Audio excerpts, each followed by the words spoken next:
and peace building in Africa. But I am going to invite Dr. Godwin Murunga to lead us just through a contextualization of that before we come to the actual papers themselves. Godwin.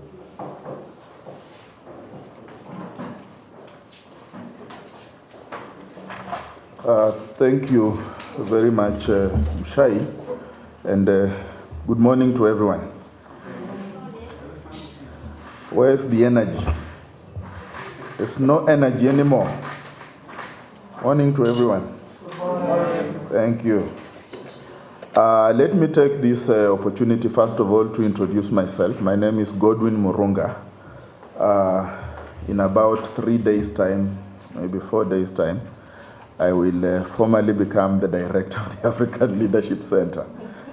But over the last couple of days, we've been doing a whole set of rituals to prepare for that day, which is my way of actually introducing Dr. Fumi Olonishakin, the founding director of the center, who will be transitioning into a new position. So I guess this is a moment for me to be socialized into doing some of these kinds of introductory sessions. And I just want, therefore, to take the opportunity to welcome you all to the African Leadership Center. A good many of you have been here before. A good many of you have made this a nodal point of passing by on your way to another destination.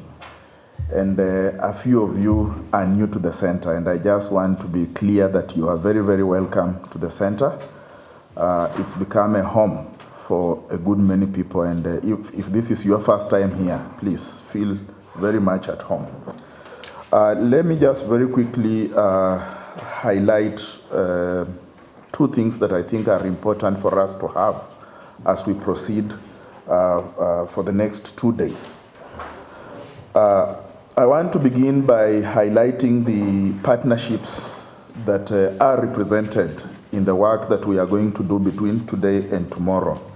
And this is really the partnership that the African Leadership Center has developed over the years with the Social Science Research Council in New York, especially the African Peace Building Network, with which we have worked, I think we are now going into towards the end of our second year.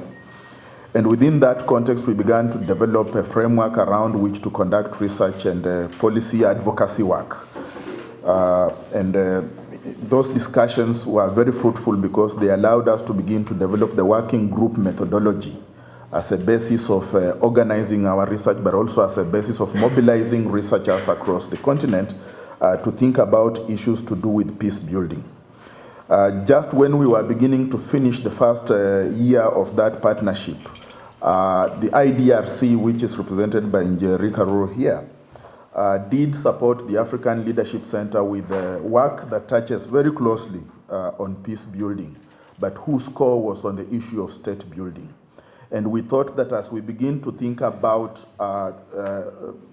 as we begin to get to the end of the first set of researches that we have been doing with the Africa Peace Building Network, it felt that there was a sense in which the second project was in fact a continuity of elements that were coming out of the first set of projects.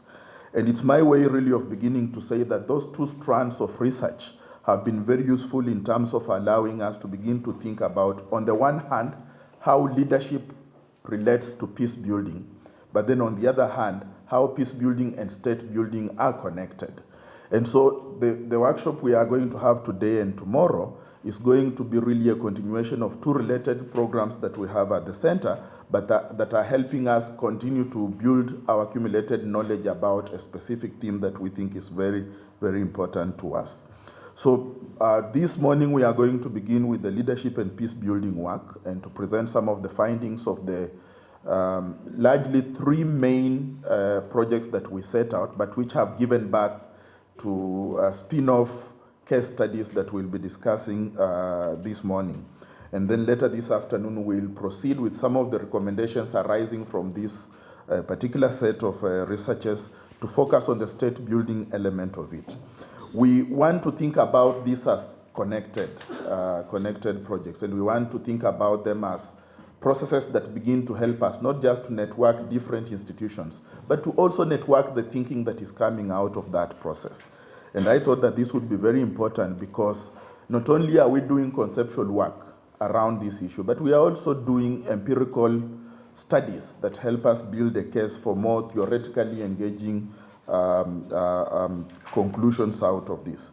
So it's also my way really of beginning to thank, on the one hand, the Africa Peace Building Network, which is here led by my colleague Cyril Obi, for believing in our ability to begin to roll out this, but to also thank the IDRC for being, for seeing what these ideas are all about and for supporting us onto this journey.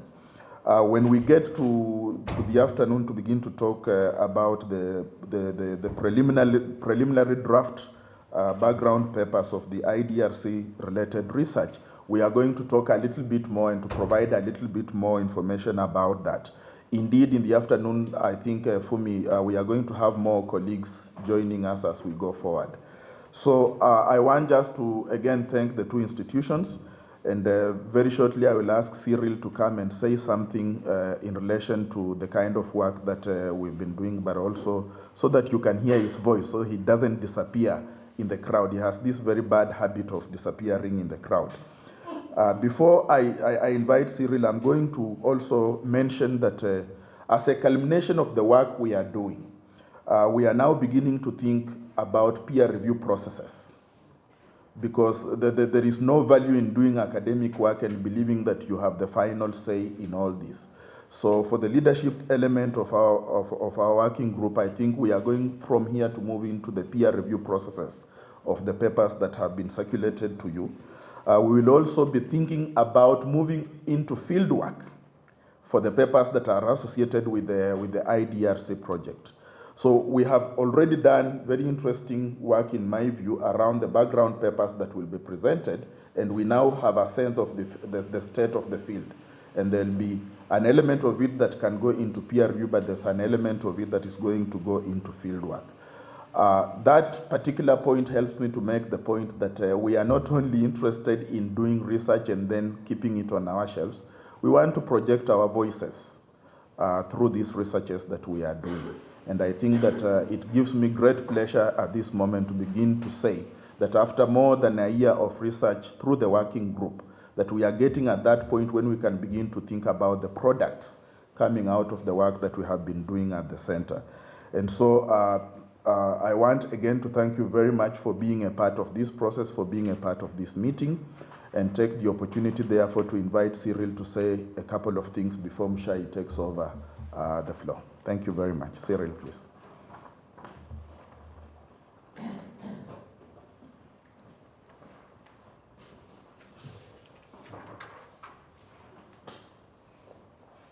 Well, thank you very much, Godwin, and welcome to everybody.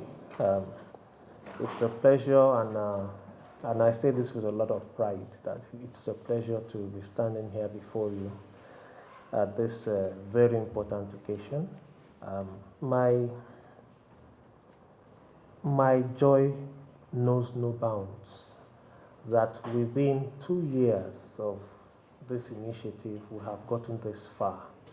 I think this is an expression of both the commitment and rigor that an organization like the ALC represents. And beyond commitment and rigor, it's also a question of its vision.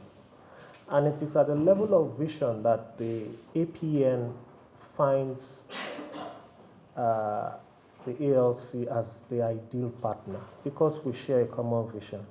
And even though Godwin said we are coming to the end of this initiative, I think we are just at the beginning of a new initiative. So I can safely say that the work of the working group is going to continue beyond what you see, and it's actually going to become bigger. But let me give you a brief background of the SSRC and the APN. The SSRC is 90 years old. It was established in 1923, and it prides itself as nurturing new generations of social scientists. Initially, it was committed to social science in America, but now we have become a global organization. And now one of the things we are doing is to actually promote independent and innovative African research. And the APN was established 2 years ago to do this, and I moved from Sweden to New York to start this initiative. One of the people I called upon when I got to New York was Fumi Olonishakin and Godwin, and immediately we started to dream big dreams.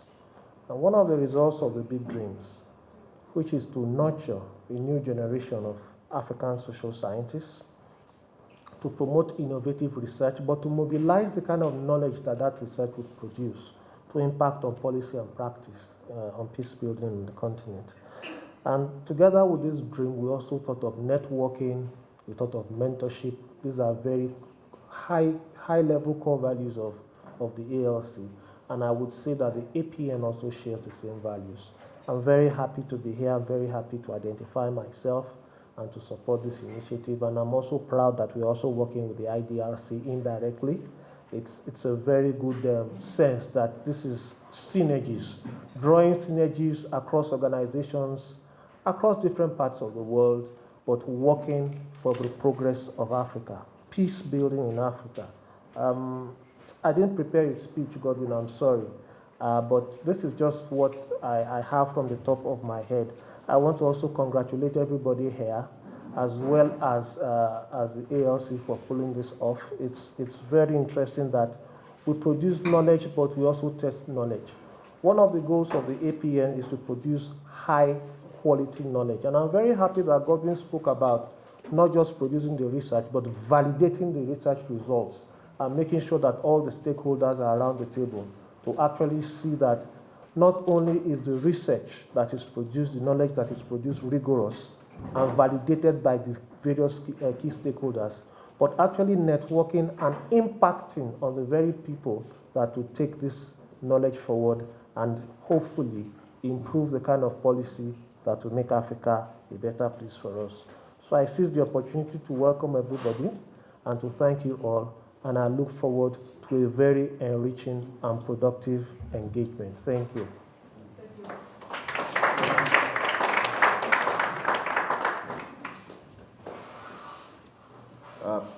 Thank you very much, Cyril. Just 1 minute before Mshai comes, I wanted to ask Jerry. It's an ambush, just like I ambushed Cyril.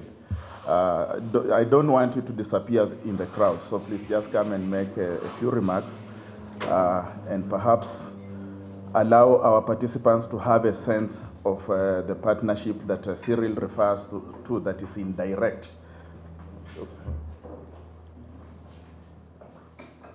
Thank you for the ambush. Good morning, everyone. Yes, as he has said, I'm Jerry Karuru, and I work for the International Development Research Center, and I work in their Governance, Security, and Justice program. This is just a bit of a background. It's a Canadian organization that is kind of a crown corporation, which means it gets most of its funding from the Canadian government, but has not in the past been focusing on Canadian government priority. But I think that's the way we are moving towards from next year. So just like SSRC, IDRC is focusing on, its mandate is to strengthen research capacities in the developing world. And we work globally. And here in Nairobi, we have the Office for Sub-Saharan Africa, which combines West Africa, East and Southern Africa. Our key areas of focus is knowledge generation, creating new knowledge that can be used for policy influence. So we just don't do basic research, but we look more at applied research. We also focus a lot on capacity building, and I think this is in line with what Africa Leadership Center is doing. We fund and support PhD candidates studying in Sub-Saharan Africa, studying in universities in the region, because part of the focus is to try and also strengthen research capacities within Africa and teaching capacities within Africa. So our candidates are usually have to be based in Africa and have to be registered within African universities. We within the governance, as I said, we focus on 3 thematic areas: governance, security, and justice. And within the governance area, we also look at society-state interactions in terms of how effective is citizens' engagement in decision-making in the governance realm. And in that area, we also look at political settlements, peace building, and state building. So the partnership we have with the African Leadership Center is in a cohort of projects we funded on political settlements in Africa. And one of the questions is whether the current peace building processes actually enhance state building, or they are part of the challenges that we face in state building.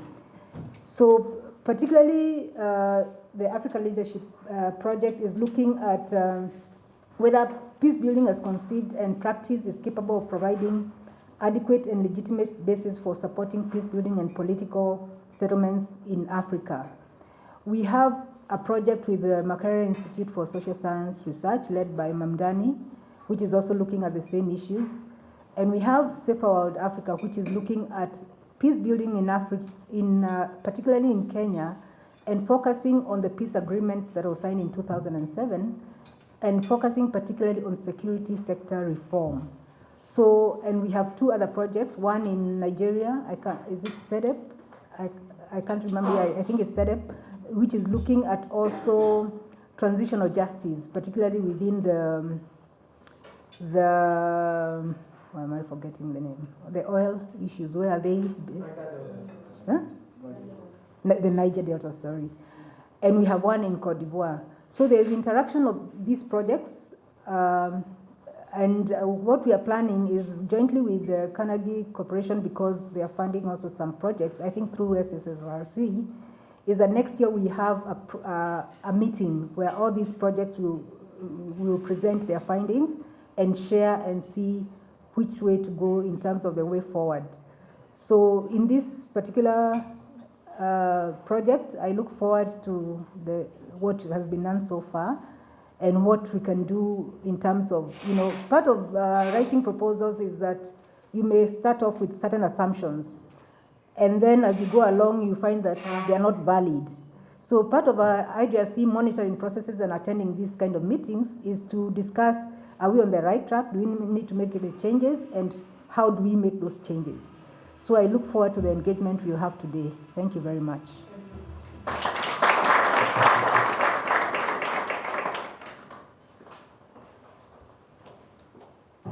Thank you very much to all 3 for giving us a sense of what that partnership looks like. And now we're going to go to the papers. Just to give a bit of a background, the project began work last year. In January last year, there was the first meeting one, where basically the 3 thematic areas, the first one, if you look at your program, was the question of leadership and peace building. And our first 3 papers will come out of that first thematic strand. And then the second one was, second thematic, and that group was headed by Fumi. Then the second group was on leadership and conflict early warning systems, and that group was headed by Eka. And then the third group was on institutional and non-institutional approaches to peace building, and that group was headed by Godwin. And in that first meeting, what they basically did was to articulate, this is what we think we want, the area we want to go into that. And then we had a second meeting, a working group meeting, and at that particular meeting, what we found in between was, even though I think when we first started, these were thought of as 3 themes completely separate from each other, that the first thematic strand, which was on leadership and peace building, had developed into a group that tried to build a conceptual framework about the connection between, is there a connection? What do we mean when we say leadership? Because that was something we all kept going back to. And then it also emerged that the other 2 groups then began to use this as a conceptual framework. So in the second meeting, I think we spent a whole lot more time on that conceptual framework, and that is the first paper that we'll listen to that has been developed out of that. And then it also became very clear, even in the discussions and from the case studies that were then part of that paper, that people felt that you needed these case studies fleshed out, you needed more. So the next 2 papers will be came out of that group, and these have now become full papers on their own right. And then the second and the third group now went almost back to the drawing board, but they continued now to think about, okay, this is the direction we were going, but then what does it mean if we now also think about leadership in the direction that we are now, we are now heading? And those two groups also, you will see that they use elements of the conceptual framework. So we're going to start with that conceptual framework, and then we will go to the two of the case studies that we hope, and we're hoping that this will now see a number of case studies from all over Africa, and maybe there are people here who would want to pick up on this and continue to build on this. And then we'll come and look at the leadership and conflict early warning systems in Africa. What that group wants to do is they will provide this is where we are going as a group, but they specifically want to provide a case study that has come out of that. So that fourth paper will be a case study that's coming out of that, but we will not present the full paper today because of the time that we have. And then we will have the final group, and they will come and take us back to the concepts, and I think they will also present elements of a case study. So that's the way we will proceed. I would like to start by inviting Fumi to do the first paper, the conceptual connection between leadership and peace building. Let me just say that you have the papers, so what we've asked each of the presenters to do is just to speak to the highlights of it. Fumi will speak for about 15 minutes because she's doing the conceptual framework. And then I'm going to ask each of the presenters to speak for only 10 minutes, and then we'll come back after the break to have a discussion. Fumi?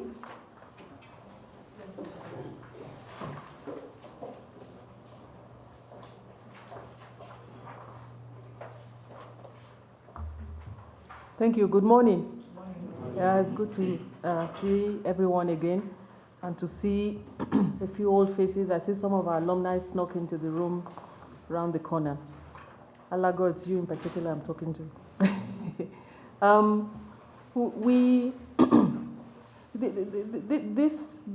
These research projects have been exciting in so many ways because they've allowed us to push the boundaries. And they've allowed us in particular to push conceptual boundaries. And as the ALC, we started this journey of looking at, the notion of leadership by making some assumptions. You were talking about assumptions, Njeri. Assumptions we found were perhaps not going anywhere. And that's because we thought we would simply build capacity to research, to analyze, to transfer knowledge into the world of policy and practice. Leadership was always a constant issue in that, but little did we pay attention to the fact that leadership itself had been had undergone in its complex way a series of faulty assumptions and methodologies. So in doing leadership first, doing by actually training people, producing a cadre of scholars, doing the technical work, we realized that the transfer of knowledge would go nowhere if we didn't begin to radically shift our thinking about the conceptualization of leadership that was relevant to the security and development challenges we as a center and as a network of researchers and policy actors were responding to on the continent. So our interest in peace building, or peace and security as a whole, as a broad field, but in peace building in particular, has been a long-standing one. Our particular interest in connecting leadership and peace building is more recent, and that's because our research, as our research work started on leadership, we realized that actually the conceptual connections between leadership and peace building were hardly existent academically and in research terms. And it's not surprising because these are two huge constructs. Leadership itself is a very, very complex concept, and you can see its complexity in the fact that we have not, in more than a century, found one common definition of leadership globally. None. When I talk about leadership later, I will talk about how academics have resolved that conceptually over time.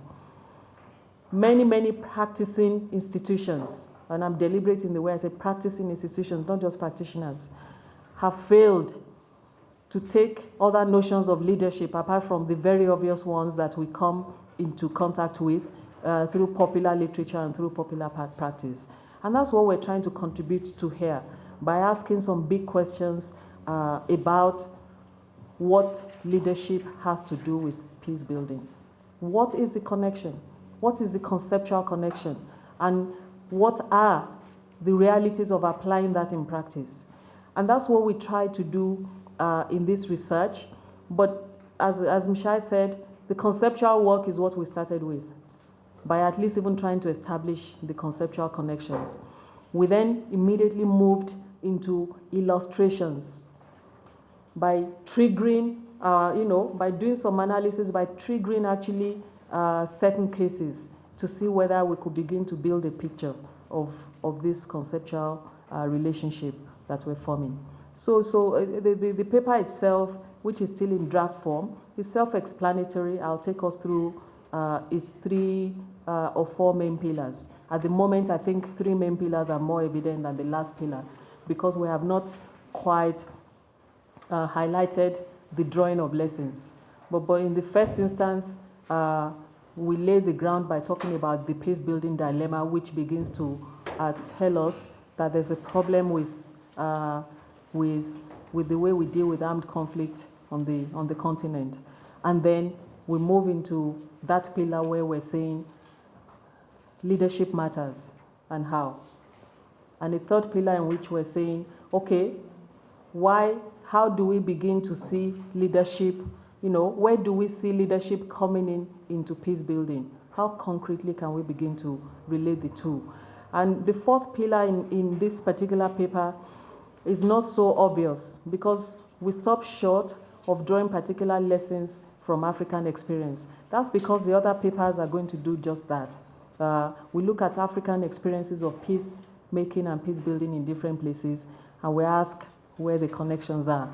But ultimately, the idea is that we will have a main paper that connects all of this, as well as case studies. So having said that, 2 very huge constructs, how do we begin to connect them? And actually, the connection between leadership and peace building becomes a little bit tangible when you look at the role that we believe leadership plays in conflict, as well as in conflict management. But interestingly, the reason we think there's a role in conflict and conflict management goes back to our plain conceptualization of leadership. If we conceptualize leadership as something that people do, individuals do, in particular positions of authority, you can then draw a causal link and say, oh, it is poor leadership exercised by so-and-so or in so-and-so place that produced the conflict that we saw. It is true to a certain extent, but analytically, it's a little bit weak. But nonetheless, on the many occasions in political science that we tie leadership to conflict and to conflict management, it's very easy because we make that causal linkage. The conflict escalated because leadership was poorly exercised. It has some truism in it. Or we were not able to really manage that conflict because those who were leading the process. So we have a particular notion and approach to leadership that allows us in political science to comfortably focus on institutions. Now, the focus on institutions in political science is not necessarily a faulty thing. It's a very interesting thing because in many, many parts of the world it works. If there's an institutional framework and if there are institutions that work, the natural assumption is those institutions will regulate political and administrative behavior. And you can understand that. They ought to. If there are systems and ways of doing things, processes that we have either codified in different ways or not, or even loosely, and this has been the practice over time, and it's accepted within a society, then leaders will fall in line. Leaders, as in those leading processes or places, will fall in line because you're regulating them through an institutional framework.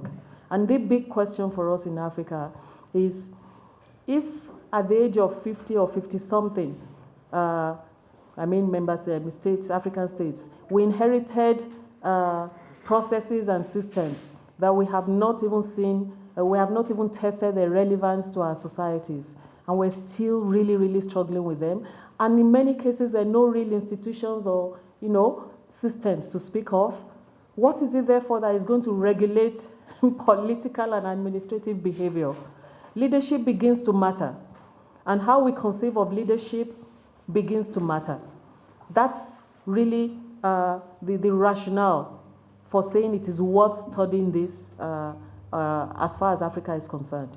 So, in this particular paper, we examine the conceptual underpinnings of peace building and the potential rift in practical application. Okay? We argue that by treating leadership unsystematically in peace building processes and by regarding it largely as something that is based on the perspectives of individual persons and the positions they occupy, that we can subsume within an institutional framework, somehow we miss a major chance for conflict transformation. That is the core of the argument, okay? We also then argue that when we treat leadership in a different way, as process, and I'll come to that in a minute, we might begin to find opportunities to transform conflict, okay? And the reason why it is worth bringing another construct, as though we don't have enough constructs already in our studies of conflict and peace. The reason why it's worth bringing it is because of what we call the classical peace-building dilemma. We've tried everything globally, not just on the continent. I have missed the number of conflicts on the UN Security Council's agenda as at now. But at any point in time, the UN is dealing with officially, say, between 12 and 17 peace or conflict situations. And 60% of them are in Africa. And if you go back to the period immediately following the end of the Cold War, if the end of the Cold War is the fall of the Berlin Wall in 1989, what you then find is that we have returned to several places many times over, okay? Since conflict, war broke out in Liberia in December 89, and if you look at former Yugoslavia from around 91, if you then look at what we found in parts of Asia and Latin America, Colombia was permanently, my goodness, some kind of peace has now been made in Colombia. We'll see where that gets us. Timor, we have gone back to those places so many times. We've gone back to Haiti many times. We had 14 peace agreements in Liberia. We had a few loose ones in Sierra Leone. We went back to Timor, where we invested immensely as an international community a few times. That's a classical dilemma that Liclidia and co. Talk about when they tell you, and various strands of research since the mid-90s have begun to look at those places, and they systematically started explaining that in 50% of cases that where we intervene, we're likely to return. The conflicts are likely to relapse. And it seems to get better, and it has then tapered down, because even when you look at Cousins and others that have studied it, no one has told us, the conflicts are likely to relapse within the space of 5 years. And so others have moved on to say, if you study those conflicts from, I think Doyle and Sambanis now, they go back to post-1945, and they start looking at the patterns of the conflict. And so we can only conclude that in 40% or so of cases, conflicts are likely to relapse within 10 years. But there remains a dilemma. That's a peace-building dilemma. You try to build peace, you spend all of that money, and you're not able to actually shift or transform the conflict. You go back there.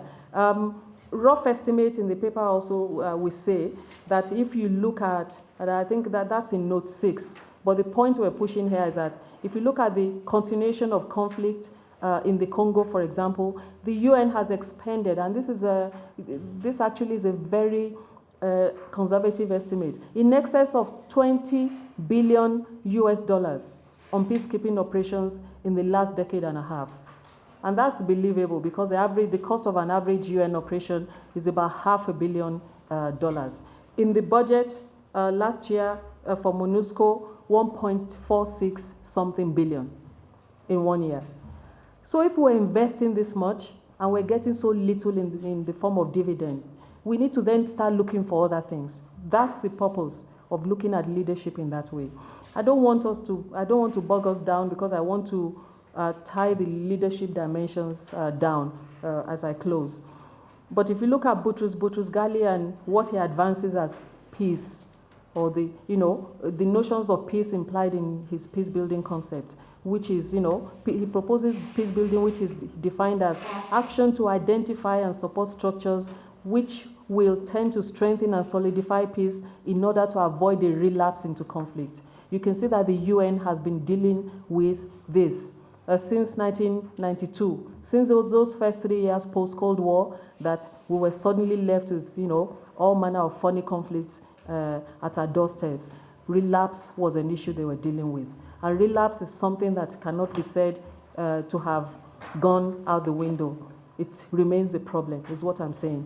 Now, when you look at the typically established framework for responding to post-conflict environments, you see the same sets of technical activities. I'm not saying that they're not important, but they remain technical responses, because when you do classical peacemaking in terms of mediation and so on, avoiding a relapse in that conflict brings a set of institutional things that we do, okay? The institutional issues and the process issues. All those attempts to institutionalize, strengthen institutions by dealing with safety and security systems, whether it's security sector reform, by looking at constitutions, by looking at, justice and reconciliation only ever really deals successfully with one element, and that is formal justice systems. Now we look at international justice. But this whole notion of either we punish or somehow we try to forgive, which is sneaking into the thing, we stop at that. But what Jean-Paul Ledrak looks at as structure and process. Structure is one thing, but the process. And Zatman says the conflict is only ever truly resolved when all the bitterness associated with that conflict has gone. So how many people can tell us in living memory whether you eradicated bitterness that comes with it? So that element of reconciliation, which is to be found at the heart of the story of transformation, of conflict transformation, which Johan Galtung is a father of, is an elusive piece in peace building. And we need to deal with it as an elusive piece, because there's no framework so far that helps us to guarantee conflict transformation. No framework has done that. And conflict transformation, essentially, if you take the Zatman model, which is about we have erased bitterness, generations don't. They remember how you treated their grandparents, and they go back to war if you don't create a conducive environment. It's a Chaka the Zulu sort of mentality. When the British, when you're taking an approach that says you need to kill every living thing and child, if one child escapes whilst you're doing that, you're in trouble. So the cycle continues. But at the heart of transformation really is what Galtung tries to deal with in terms of structural violence, okay? As well as the notion of positive peace. I don't want to go into all of them, we can discuss them later. But the persistence of armed conflict and the failure of peacemaking is what brings how we look at leadership into being very quickly. And how we look at leadership, towards the end of my paper, or maybe it's right in the middle of it, on page 12, when I talk about where and how leadership comes in, this is what I try to deal with by looking at the challenge of taking an institutional framework. I talked about institution already. If you see this as institutions, or let's build institutions, we have failed significantly because it's only one leg that we're looking at. Now, in conflict-affected societies where institutions are relatively weak or perhaps non-existent, leadership becomes a really important variable in the process of building peace and stability. So I talked about Africa and how we got this far with, how we can see that there are no institutions in that sense. But somebody on page 14, Johnston was advancing the notion that Africa requires a reconstruction of its public sector and its other institutions in order for the state to be reconstituted and to recover its credibility. such a construction program or reconstruction program will have to be anchored among the broad population. So people have skirted around the notion of leadership. Because when you want to anchor it around the broad population, it only means one thing, that you begin to see leadership. I think Keith Grint, who, has been one of my favorites in the past 3 years. I'm slowly moving to another kind of favorite, but my favorite in the sense that he too, like us at the ALC, did leadership and then went to study leadership and became more confused as he saw the complexity and then returned to the drawing board. And he got to a point when he started noticing, in research you get to the point of saturation. Because you have seen everything repeatedly, you can begin to see patterns. And his patterns are consistent with what many other scholars that studied leadership before him found. But he has a very refreshing way of simply trying to define something that we don't have a common definition for. That refreshing way, which it boils down to, without followership, there's no leadership. It's very interesting. But that's not what this is about. But the 4 pillars he identifies: leadership as position, leadership as person, leadership as result, and leadership as process, is what is interesting for us at this point in time. Leadership as position, is it where leaders operate that make them leaders? As person, is it who leaders are that make them leaders? Or as result, is it what they achieve that makes them leaders? All of them actually they have their own part to play in leadership. Or is it how leaders get things done that makes them leaders? Process. And we argue that it is how leaders get things done, leadership as process, that is useful as an entry point for thinking about the conflicts and the peace-building environments that we're studying. If you just simply look at leadership as the person, this is Fumi Olonishakin, director of the ALC, or Godwin Murunga, director of ALC. It tells us nothing about our capacities to transform conflict, okay? We just occupy positions. As person and position doesn't take us that far, whereas in a business environment, it might take us far, okay? But the dilemma we then face is that when the UN spends 1.45, 1.46 billion and goes to the Congo, and even in the meetings we have in New York, in the closed-door meetings, in special meetings, the question you are asking is, who are the leaders? Sometimes they even really ask, who are the good guys? Because you want to anchor that entire process around them. And I understand that, okay, some bad guys have been creating all of this trouble, and eventually we make peace, we put the peace agreement around the bad guys because we just need violence to go away. And that's actually, it collapses that process right there and then. But when you look at leadership as process, because results is also very important, the World Bank would talk about results-based framework. Actually, Hitler delivered results, all right, in Germany. He delivered results and he was effective at delivering results.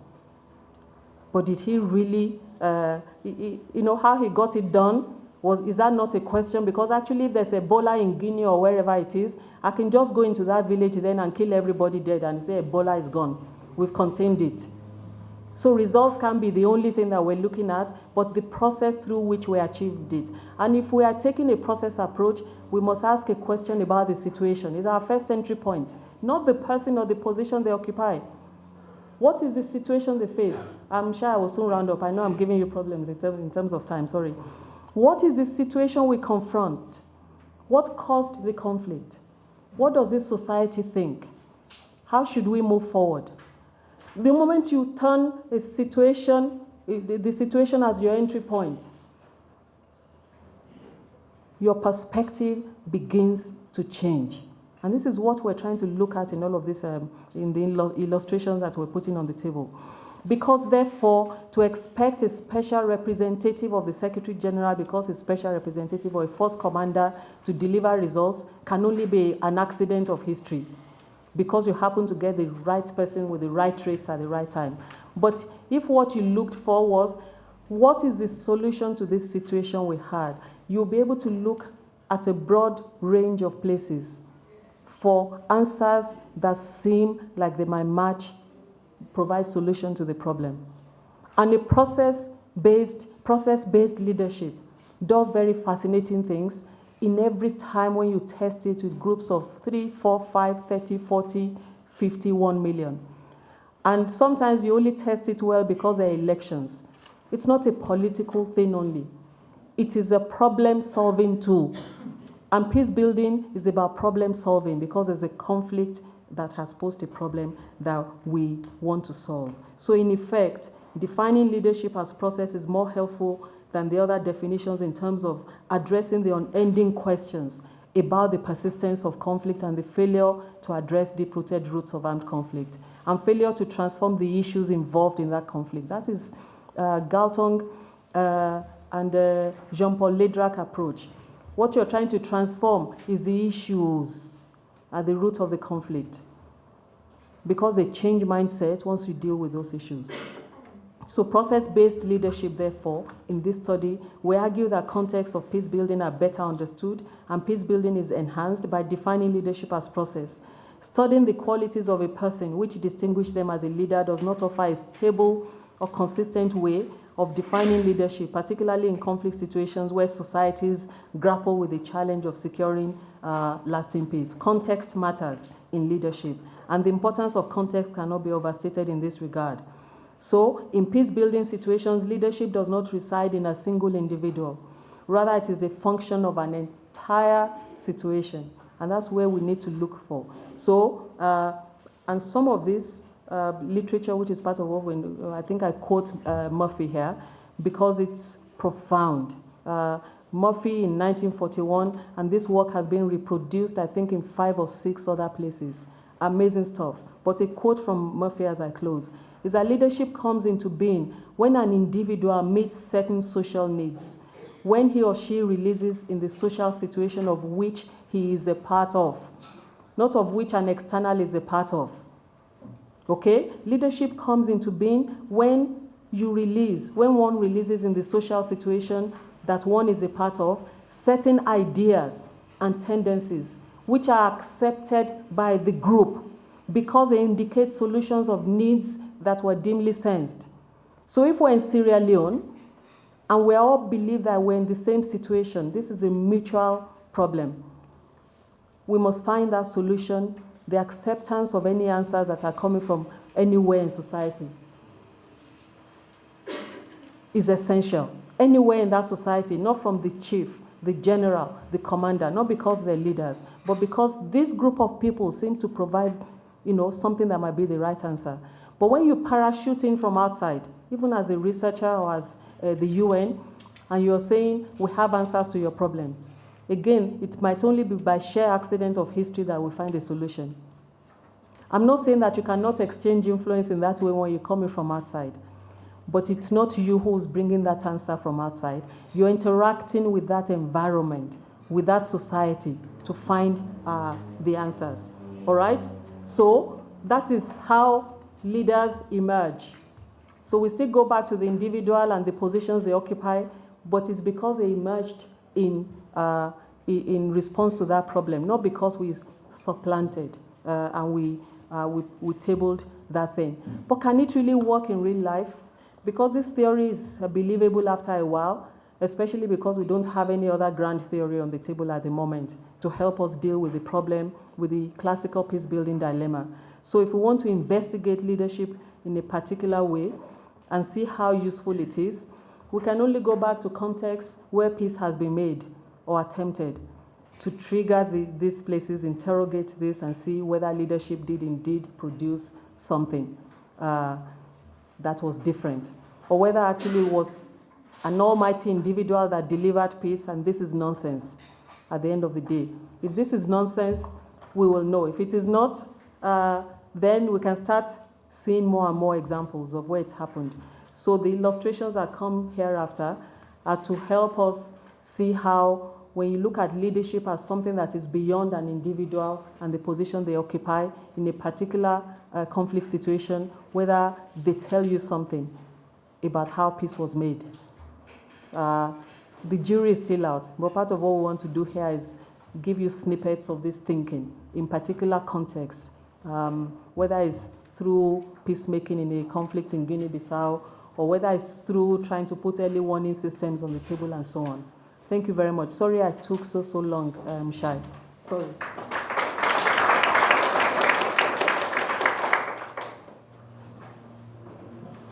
Thank you, Fumi. I thought it was important that Fumi was able to give that conceptual background because all the rest then slot into that. So I will now invite Jake. David is going to go first. Okay, David, I'm being told I'm inviting David first to talk about peace building and the emergence of women in leadership in post-genocide Rwanda. David, I am going to give you 10 minutes.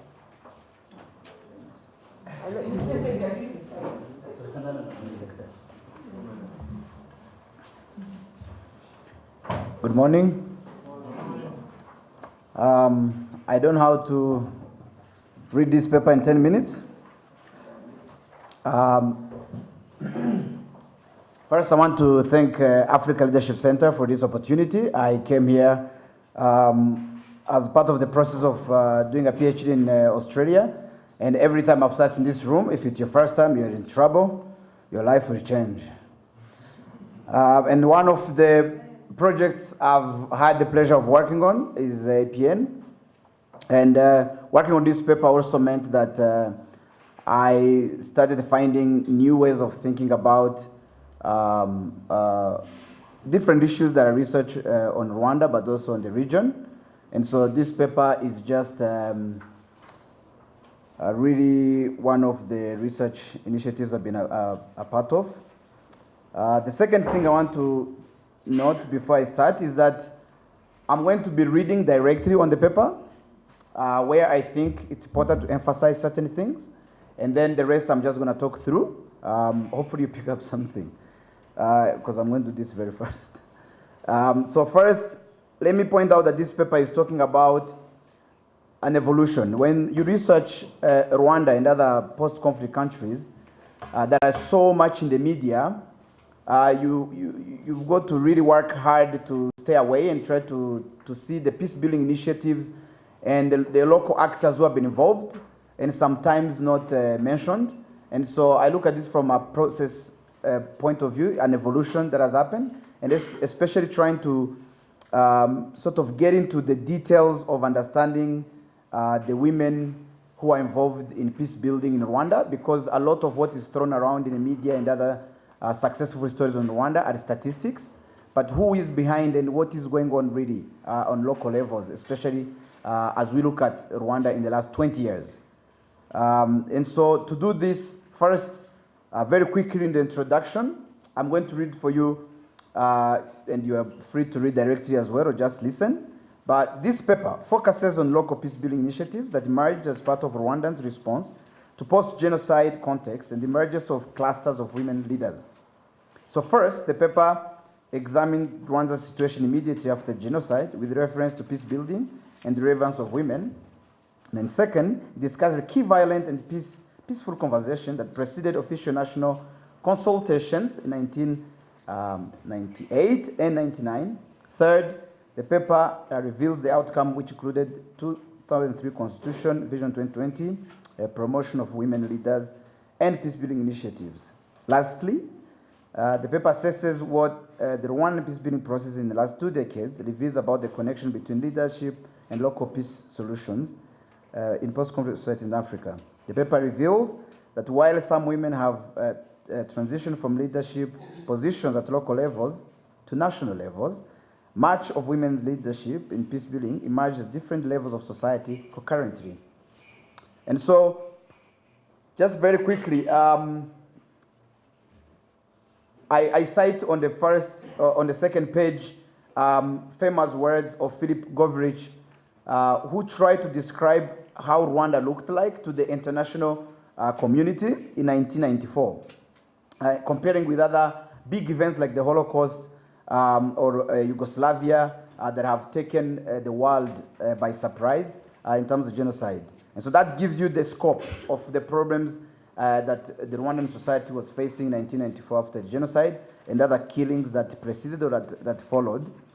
Also, the second thing I want you to notice is that the reason, because this focuses on women leaders and the evolution, is certain aspects of the killings or the genocide that affected women. One, obviously, a lot of women, there's a lot of numbers are thrown around, up to 250,000 women survivors, but some of them have been raped, some have been infected with HIV, but also then, if you want, the Hutu, those who are married to the extremist Hutus who killed, whether they were women Tutsis or Hutus or Twa, all mixed, who also faced a sort of exclusion from society after the conflict.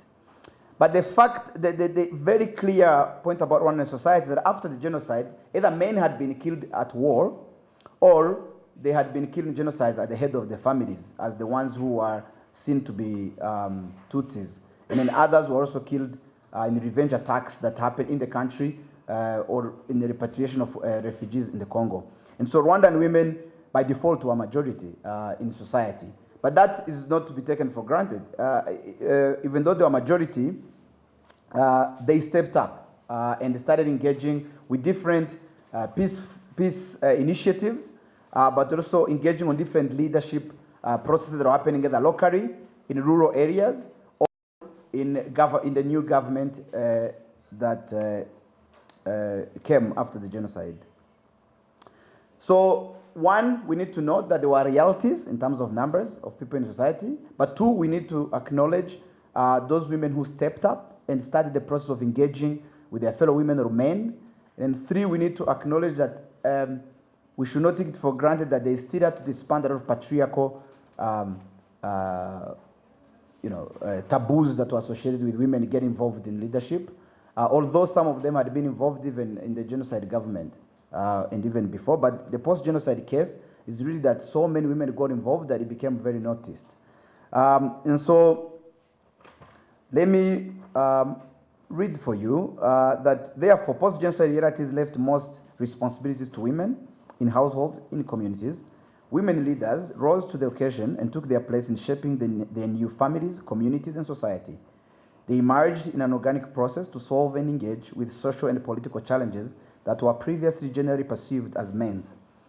One of the gaps in the literature on Rwanda, on post-genocide Rwanda, that ranges from experts being journalists, people who travel to Rwanda for a week, for a day, and become experts, is that majority of people focus on the top leadership and give a lot of credit to the either political party or the government to have come up with some initiatives that actually started, if you investigate, with local initiatives.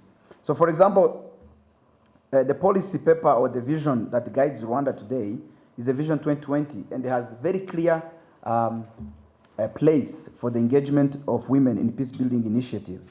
But this Vision 2020, or even the Constitution of 2003, did not just come up. It went through processes, and I want to highlight three of many other conversations that turned violent that preceded this conversation in 1998. The first incident happened in Kibeho in the south of Rwanda. So after the genocide, there was a zone turquoise that was governed by the French. And in the process of RPF getting that area free, and the process of the French coming out, there was a camp where there was a large massacre. Majority was very significant in the Rwandan society among many, I'm just highlighting a few, that was also violent, was an event of using executions for people who had clearly committed the genocide and shooting them during the day. And this one, three were shot in April 1998, and this forced the local people, the government, everybody to go into discussions of how to handle those people who had committed genocide, because there were over 100,000. Are you going to shoot all of them? And so as a process, the new constitution abolished execution of prisoners. And then the third event that preceded the constitution in this Vision 2020 was the discussions that were held where local people were invited from all over different levels of Rwanda, including women leaders who had already been found to be doing a lot of initiatives locally, and they held discussions on where Rwanda would go and how they would handle, and this is where Gacaca, the famous Gacaca court you've heard, and the numbers of women going to parliament or being involved in local sector politics evolved. But very important for all these violent conversations or these discussions sit down in a formal way were all constituting of a process that was happening to rebuild the Rwandan society that was extremely divided. And that also included bringing or repatriating refugees back to Rwanda who are scattered in different parts of the country. Are you following me so far? Yes. Brilliant. I just hit my 5 minutes. Your clock should be working with mine. I tell you, I try to speak so fast. And so let me give you, for example, one of the initiatives that I found very real and striking on the nature of doing peace building work locally. So if you go to, I'm reading, you don't have to go to this page actually to distract you, but in one of the projects of an organization that I was discussing in this paper, in one of the projects to assist the genocide widows in Rwanda Southern Province, a Beata, who was a Hutu, visited many rural women, including Tutsi genocide widows. A story by one of the Tutsi widows she visited immediately after the genocide shows the courage that was required for a community activist in rural Rwanda. The survivor recounted Beata's visit to a researcher. Then this woman, you know her, Beata, came here to see me. She was my savior. She's the one who brought me to this organization called AFDR. When she first came here, I yelled at her, told her to go get out of my house. Seeing her with her Hutu face, meaning the nose that had become very popularized for people to associate with, she said she couldn't leave me because she loved me. And in Kinyarwanda, the way she says it is, she loved me, really? A Hutu loved me? And this is a survivor who is recounting the story of encountering this peace building, this peace builder locally, but who was a Hutu. And I don't know what, I don't know what that was anymore. I had lost my husband, my family, everything. For me, love didn't exist anymore. Besides, how could a stranger love me? She asked me to tell her what happened, but I didn't say anything. The survivor continued to recount how Beata would visit and bring her milk, sugar, and take her out to get her hair washed and braided. She explained that this made her feel human again. This is a good example of a peace advocate who took initiative to visit households where other local women were isolated and in silence. Local community activists such as Beata created avenues to bring women into conversations with the rest of society as they worked in income-generating activities. These forums allowed conversation about their diverse experiences, pain, anger, and creating a common understanding and empathy towards each other as they confronted a traumatic past.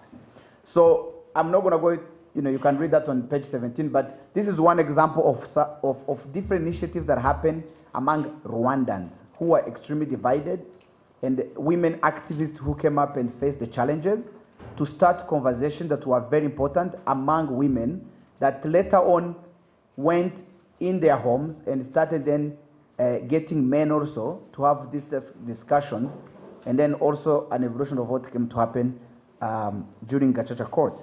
In another section of the paper towards the end, I highlight other women leaders who are involved on national level, in national politics, in advocating for to be given space to influence what the constitution is going to look like, and then also looking at other initiatives that came to sustain peace in communities, especially to do with income generating, because poverty was and is still one of the realities that allowed so many people to keep fighting.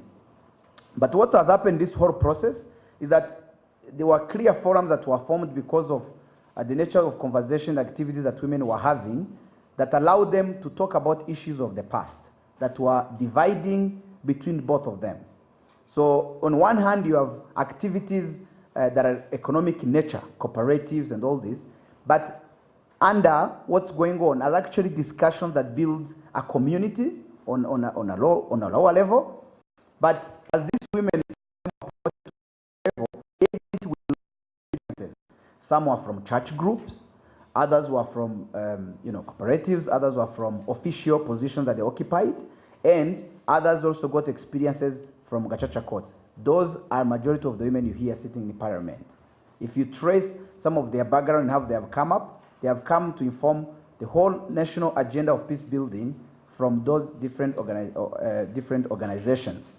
Of course, Mushai is standing, and so at a point that it is also sometimes dangerously discussed that it's sort of almost the work is done. Rwandan women are now in place. They are sitting 30% or 64% in parliament, all these statistics, but the work is ongoing. And I think the whole point about the process of peace building is that these women who have been involved in local level, on a local level, have brought this into discussion in constituting what peace building agenda looks like. And in many places I've confronted the government and in a very cultural way, found a way to bring their agenda to the table and have it implemented nationally. So I really wanted to hint at the process, and I hope I attempted at it. Definitely did not succeed in 10 minutes. 12, thank you.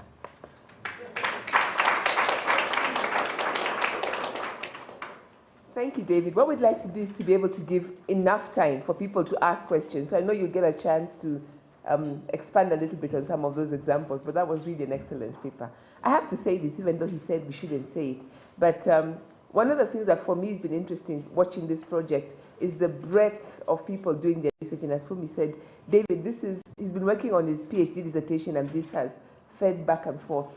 And he's now on the very final stage, having defended successfully. So we're really excited about that. And also very excited, the next presenter is going to speak to us on Guinea-Bissau, even as he prepares to launch himself into the amazing, exciting work of graduate school.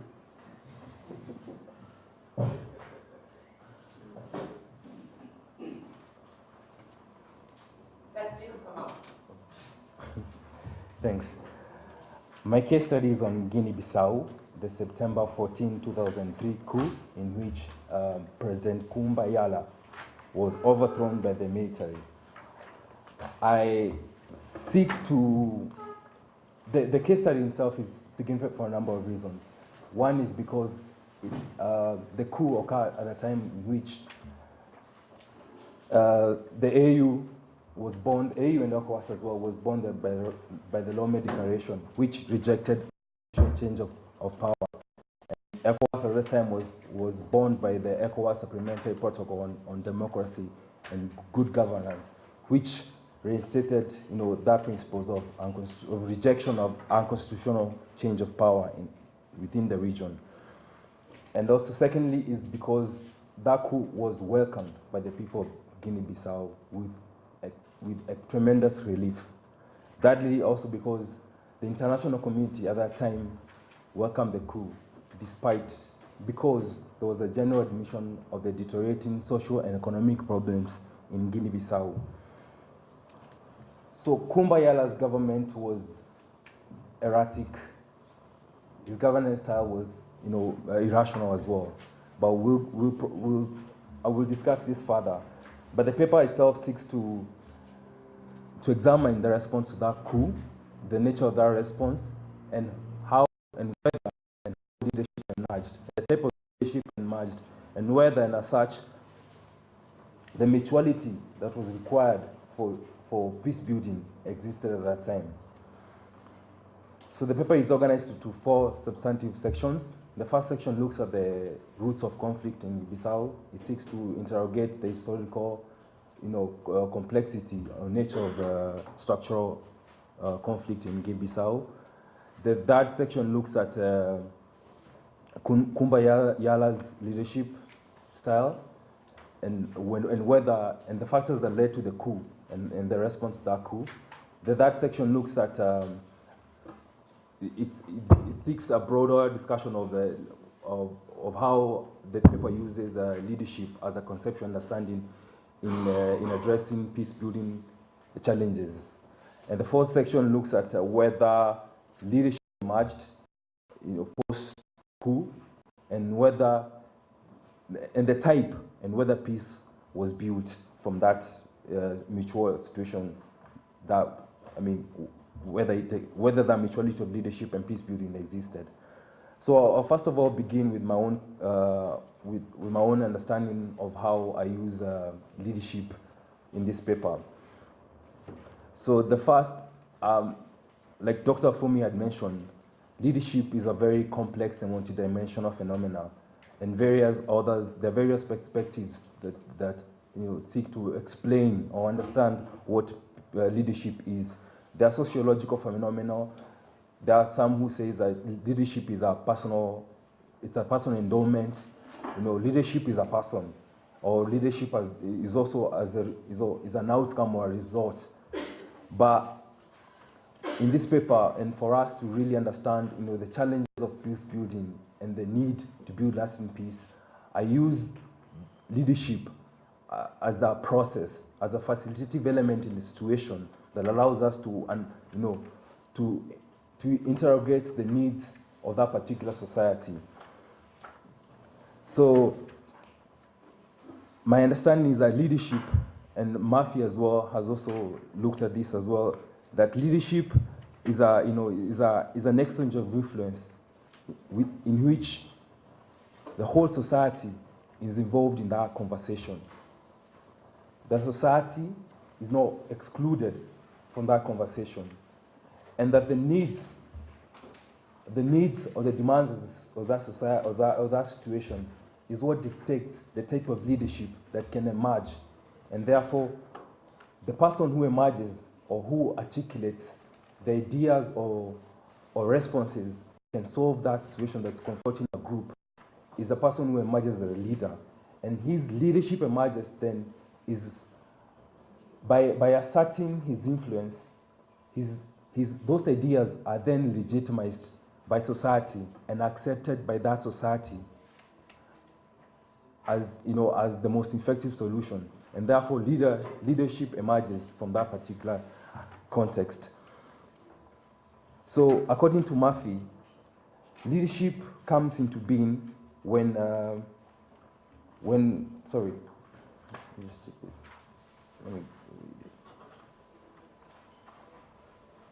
according to Murphy, leadership comes into being when an individual meets certain social needs, when he realizes in the social situation of which he is or she is part of, and emphasis added on that part, certain ideas and tendencies which are accepted by that society because they indicate solution of needs.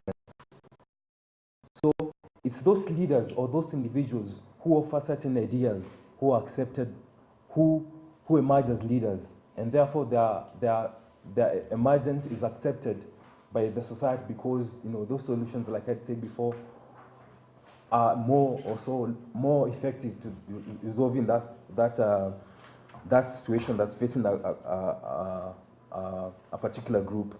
So in violent context, viewing leadership as an associational process offers a more useful conceptual tool for understanding the challenges of peace building, and as such, the need to build lasting peace. However, immediate questions emerge about the kind of peace that is to be built. I also take Gatwin conceptualism of peace as positive peace instead of negative peace, because lasting peace, as he says, is merely the absence of violence without the fundamental removal of those structures of violence that perpetuate conflict. So to him, to Galtung, then positive peace is about building relationships. It's about addressing those structures of violence that exist in society that perpetuate violence. So for us then to, like Dr. Fumi has said, there are the conceptual and operational gaps in peace building exist because those who respond to the peace builders or those who respond to conflict fail to address those structures or build relationship in societies that can then anchor or lay the basis for lasting peace in societies. So if we go back now to our case study and look at the roots of conflict in Guinea-Bissau, there are 4 things that stand out. One is the colonial process that really anchored or laid the basis for the structural instability in Guinea-Bissau. The Portuguese colonization process was exploitative, it was violent, it was brutal. And in fact, the Portuguese themselves didn't have the financial means, didn't have the ability and the willingness to invest in the colony. And as such, they they never invested at all in the social and economic or infrastructural development of the colony, and this resulted in the delinkage of the of the population, mainly located in the rural areas, from the from the colonial administration. They also established an indigent system that that economically exploited the colony, and also laid the basis for the for the racial and ethnic social fragmentation of Guinea-Bissau. So the Liberation Party, the Partido, let me read that up. I can't pronounce it well. PI, yes, but let me just read it.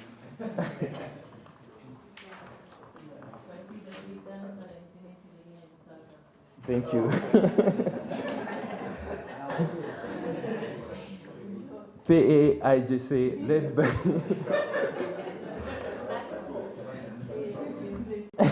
led by the visionary leader Amilcar Cabral, sought to change that political and social structure underpinning the society in Guinea-Bissau, and with it the distribution of resources and power and authority in Guinea-Bissau to the rural masses. Cabral believed that, and he remained convicted to the transformation of Guinea-Bissau into a society in which all Guineans had an equal opportunity to win material benefits, to live better and in peace, and to see their lives go forward, and to guarantee the future of their children. But post-independence political leaders, following the death of Amilcar Cabral, failed to articulate the ideals, the vision, and of Amilcar Cabral and the PAIGC.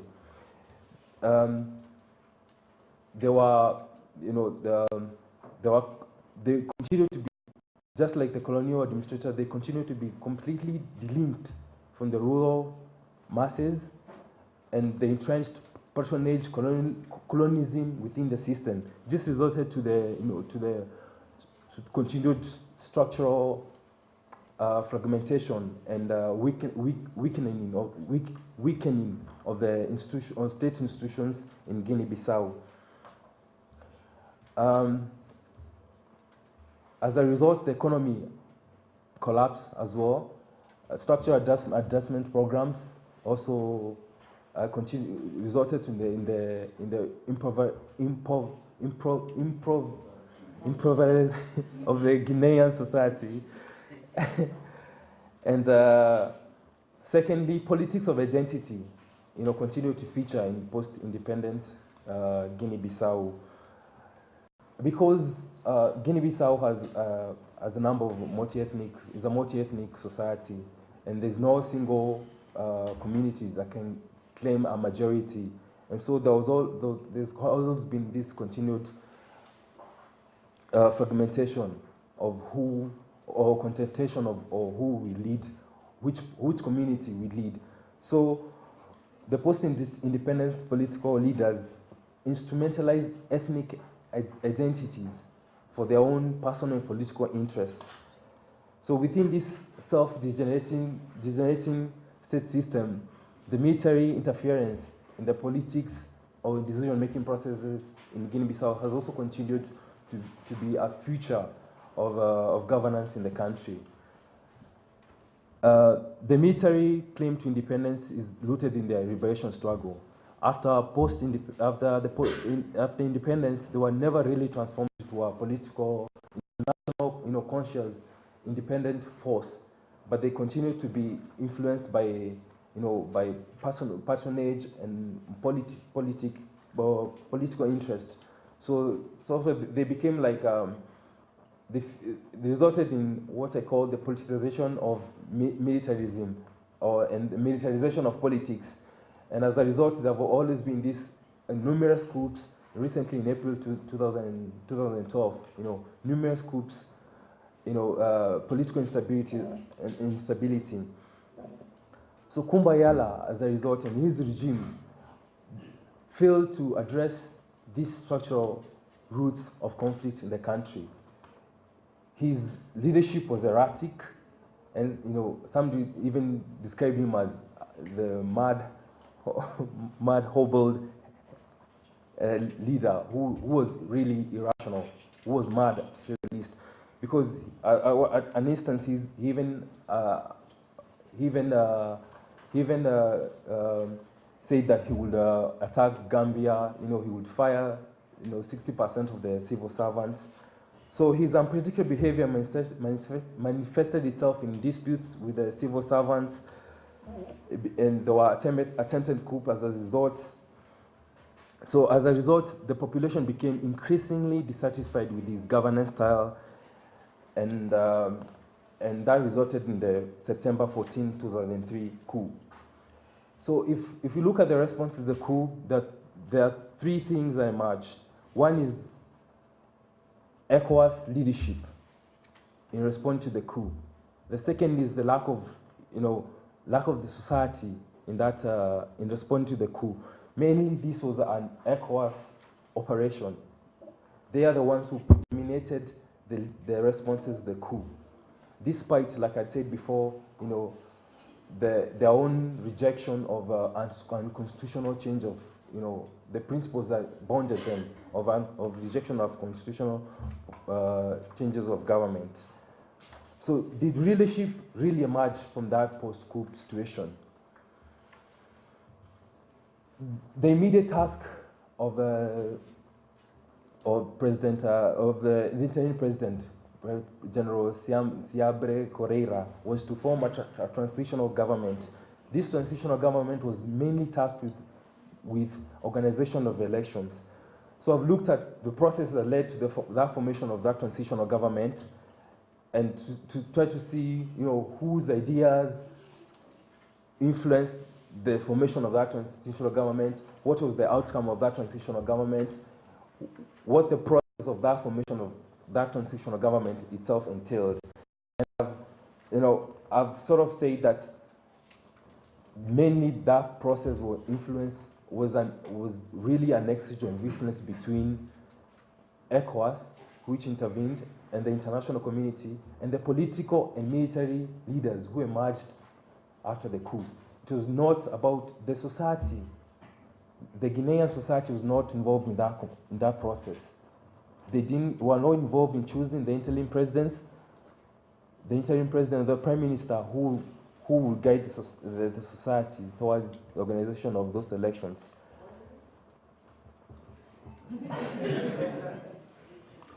So the main objective of those organization was mainly to lead mainly to the organization of the legislative elections within 6 months and presidential elections 6 months later. So did peace emerge from that process? My point is that peace did not emerge because that exchange of influence that was required in order to understand the society, the situational needs did not occur, mainly because the society was excluded from that process or that conversation. This exchange of influence was between ECOWAS, the international community, and the political and military elites. So peace building, therefore, requires a societal conversation in which the whole society is actively and inclusively engaged in that process of finding solutions to their own mutual situation. And to conclude, Henrik Ving, I think is a difficult name to pronounce, who's one of a scholar in Guinea-Bissau, says that the chronically unstable and initial structural problems that have characterized the post-independent political system in Guinea-Bissau is a result of the chronically unstable and fundamental inert political system in Guinea-Bissau is the result of the replacement of political leaders without any real political change. As such, this results in a phenomenon of the change of power without a real change of the structuralization of power.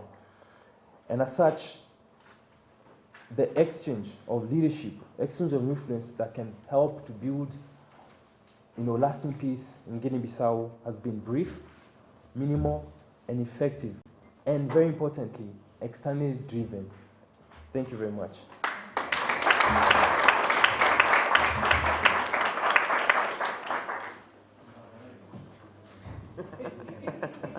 Well done, Jacob. Jacob would have done anything to get out of the presentation of that paper, but you can see how rich, really rich it is, and how the two case studies between Rwanda and Guinea-Bissau give us really a great place of conversation to discuss this conceptual connection. I'm going to do a slight shift, and now we're going to move from looking at that conceptual connection to the second thematic group, which is leadership and conflict early warning systems in Africa. The paper you have in your pack is the one that gives a case study of Kenya. But what I'm going to do is to ask Eka, who was leading the group, just to provide a little bit of a context, and then she will call in Alfred, who is going to provide do the case study. So Alfred, just follow directly once Eka does that.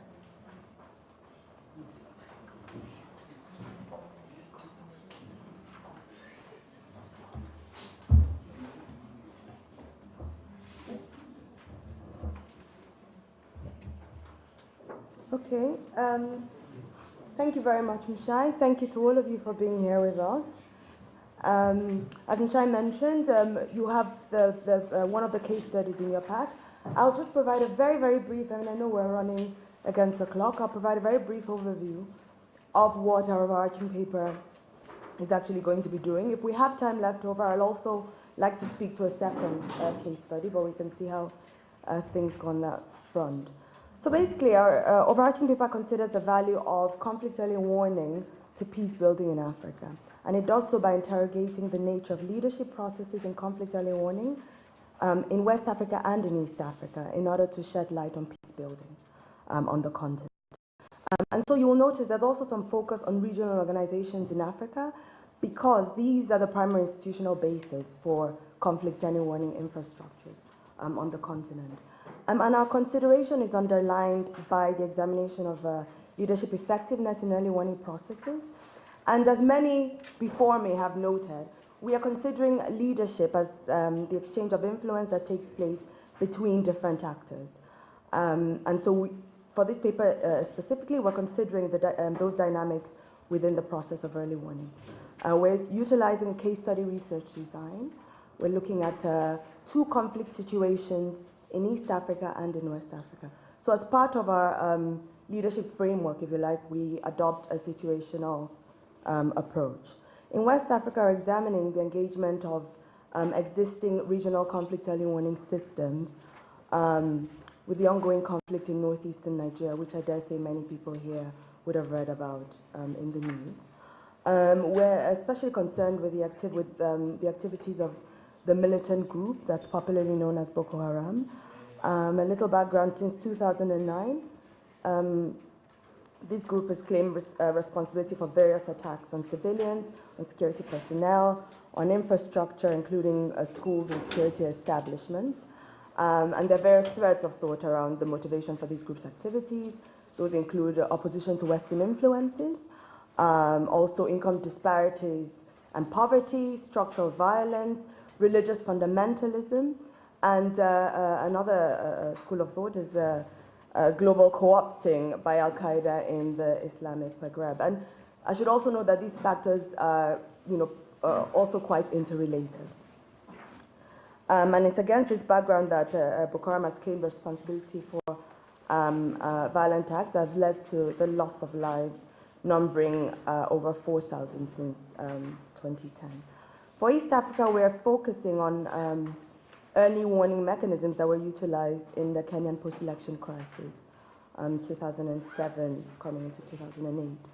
And this study is quite significant as it evidences the importance of conflict prevention as an element of peace building, with consideration of local, national, and regional infrastructures for peace. And with that in place, I'll ask Alfred to come forward and tell us a little bit more about the Kenya case.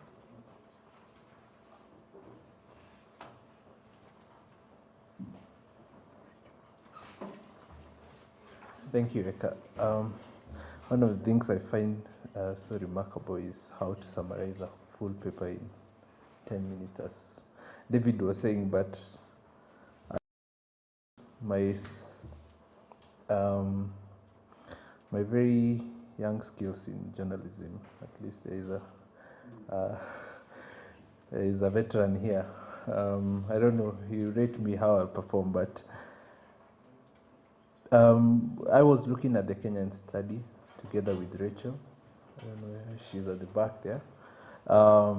And in line with what Eka was saying, we want to look at, or we were looking at the role of early warning mechanisms in peace building, and also looking at the place of leadership in the peace building and conflict prevention, and as a national agenda in Kenya. And for that, we noted that it's particularly crucial to look at how the conflict and early warning mechanisms interact with state structures and non-state structures. Why is this? Is because the role actor in the security is of course very broad, and that is also reflected in how both conflict and early warning is conceptualized in these two institutions. From an intrastate level, conflict is viewed from, or conflict analysis is viewed from a very internal dynamics, and broadly from the regional perspectives, mainly which has developed from the critical theorists. They have really looked at, I would say, from a state building point of view, which focuses mainly on the state capacity to provide security. And in the previous conferences at the leadership and society, this was a point that really came out. The focus on, on the state and its functions, and from the Weberian point of view. So we saw that those are disconnects that are very prominent in looking at security and both conflict. But straight on to the Kenyan study is that we sought to analyze first the early warning system in Kenya, and then we moved on to analyze both the state and the non-state actors, and how conflict and early warning manifests in these two broad actors. And third is the dynamics of leadership, in the early warning processes. And I'll go straight and from the paper. The paper is very broad, and it has really analyzed, from a very analytical point of view, the Kenyan early warning system. So I won't go deeper in that, but I'll mention key issues that both speaks to the epistemology or the development, let me not use big words, the way conflict and early warning system emerged from Kenya. And interestingly, before the post-election violence of 2002, Kenya actually didn't have an operational early warning mechanism, early warning and a conflict and early warning mechanism. That is despite it having signed a regional instrument by IGAD, the Intergovernmental Authority protocol, that had spelled out establishment of an early warning system. So it didn't.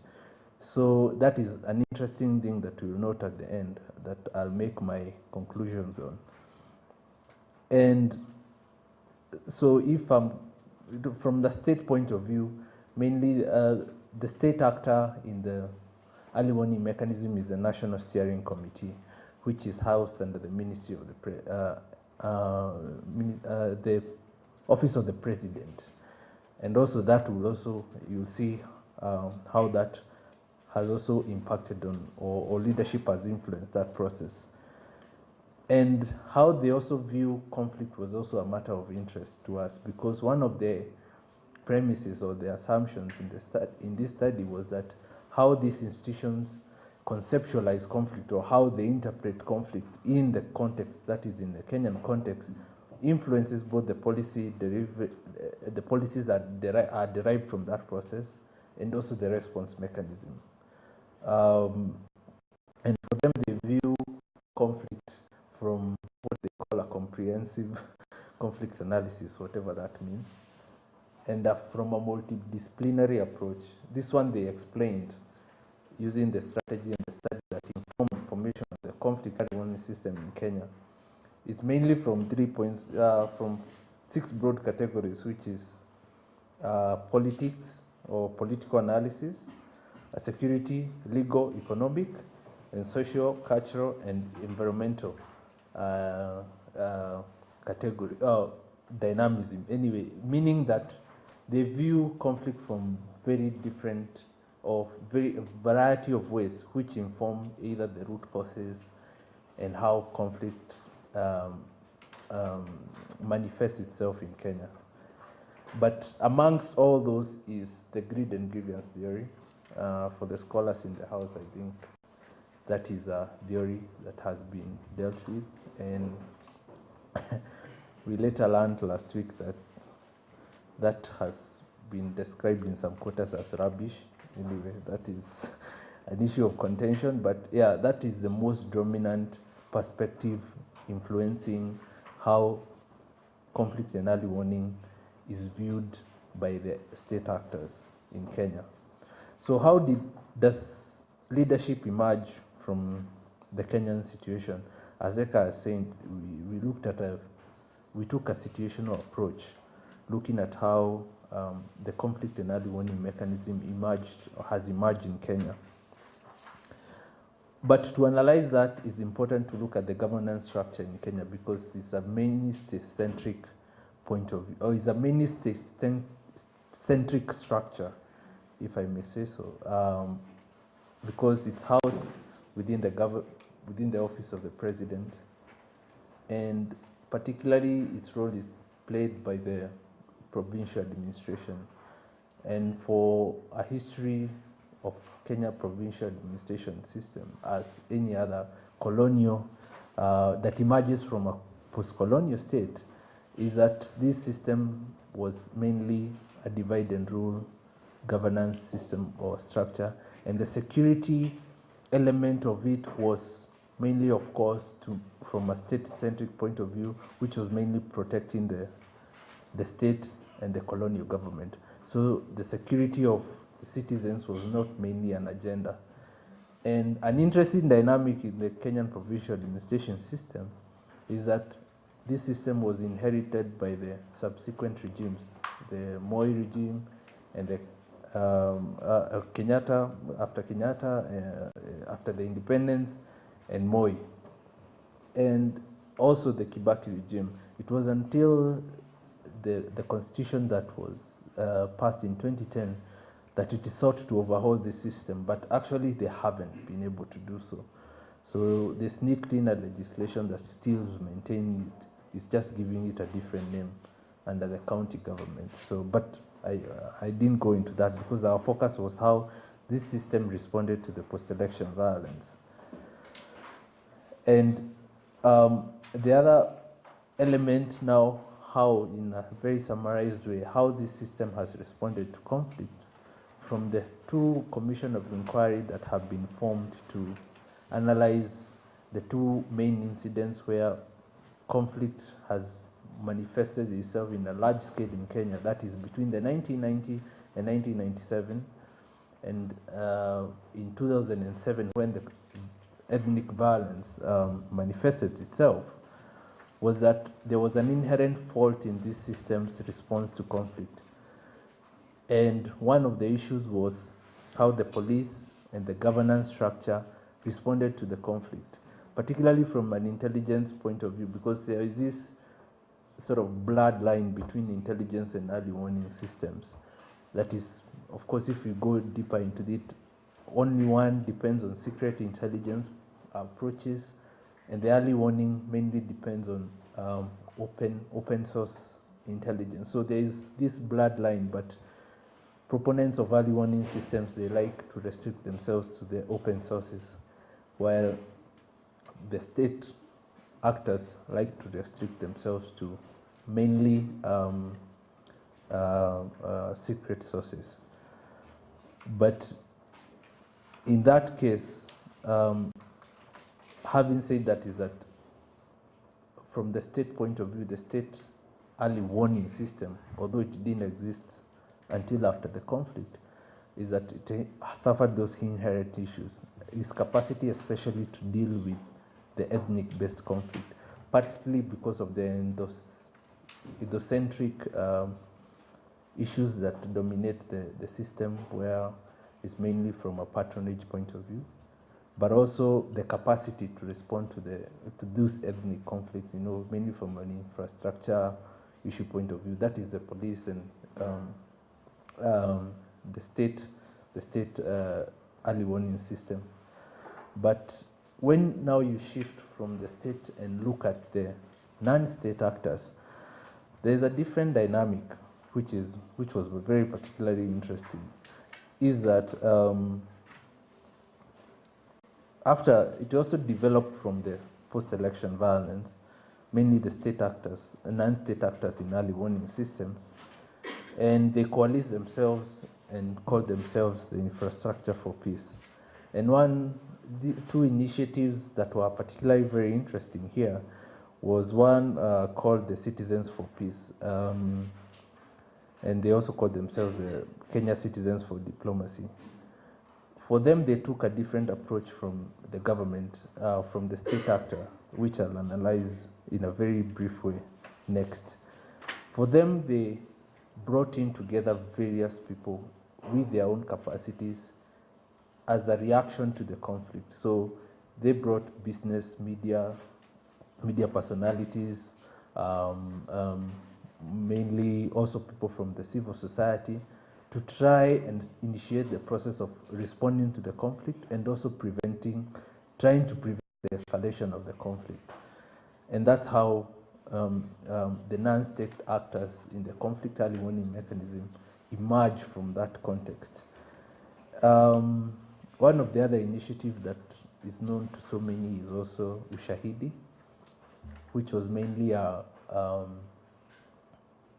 crowdsourcing, and I'm sure Nafti might be more experienced in this, is where you create a platform where you can get information from multiple audiences using mobile phones, internet, basically trying to coalesce information and map it on a map so that you can see where conflict is or conflict incidences are emerging, and that was really helped in responses of conflict. And that process actually emerged, and it was used even in different contexts, in Haiti and in other places. So it was a very interesting dynamic of how early warning from a non-state point of view emerged. But in summary, and this is actually an idea, it's not in the paper. It's developed today in the morning. How in my process, I woke up very early and Nafti was on my case. I was sending emails very early. But I actually interpreted how leadership has emerged from these 2 points of view. And I'm comparing the state and the non-state action point of view.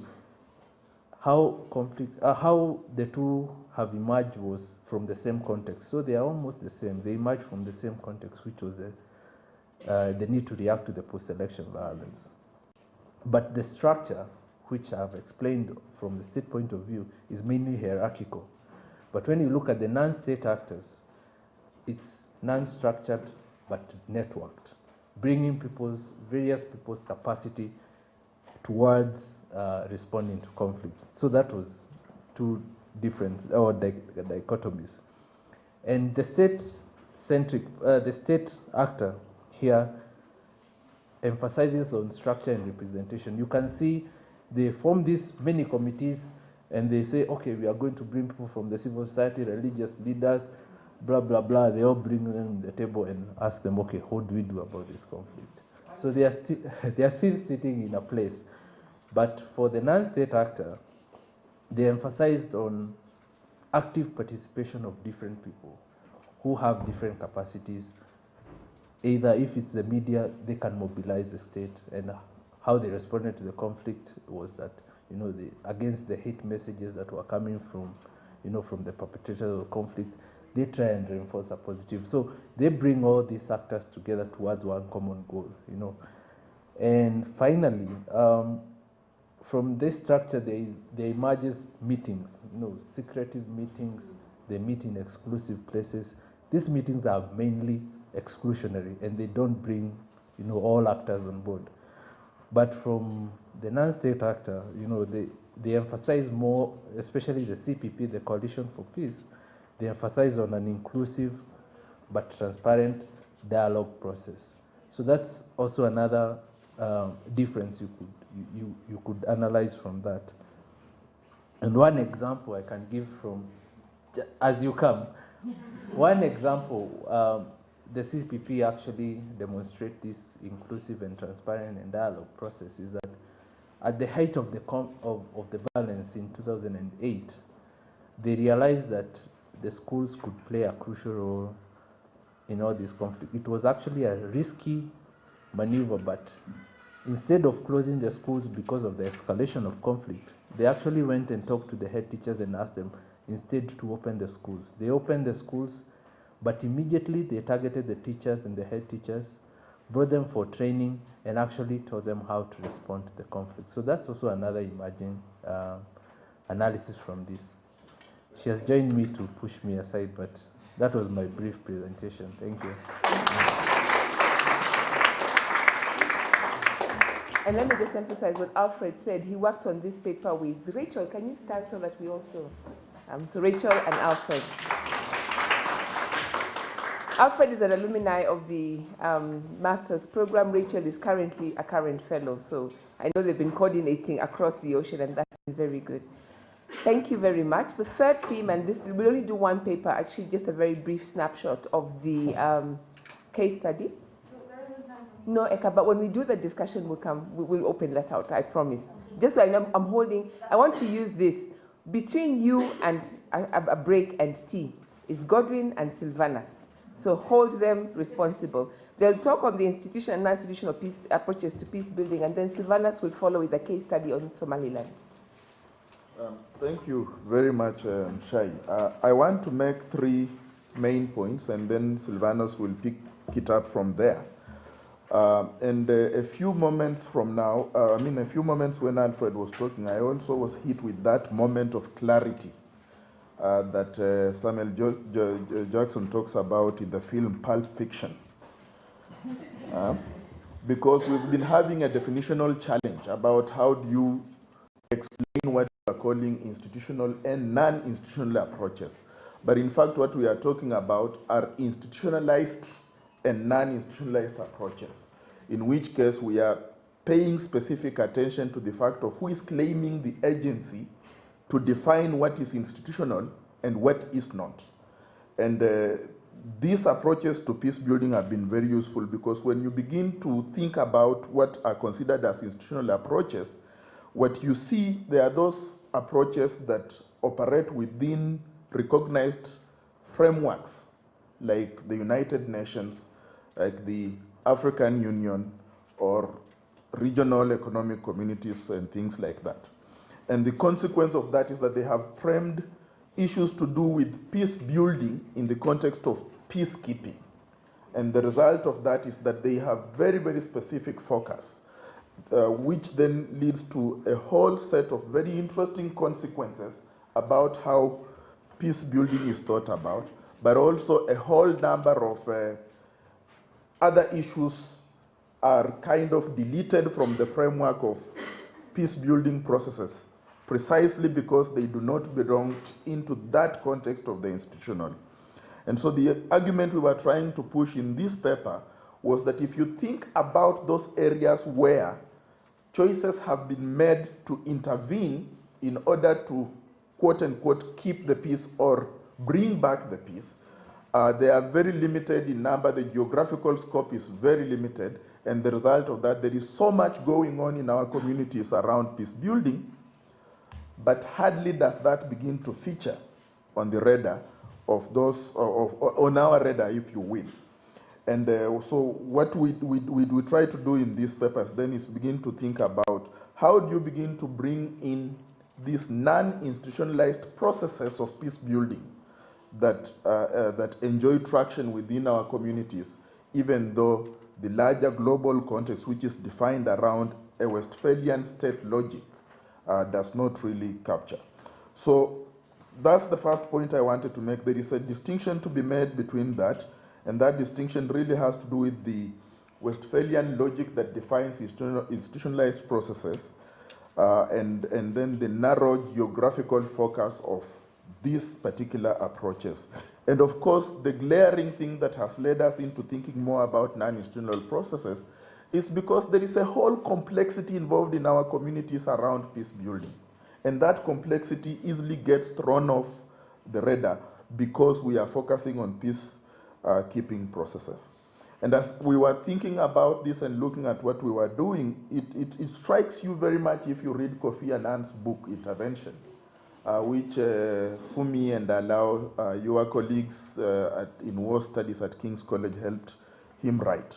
What strikes you about the book is how much he acknowledges that peacekeeping as a process and the role of the UN, for instance, is actually a failure in most of the cases.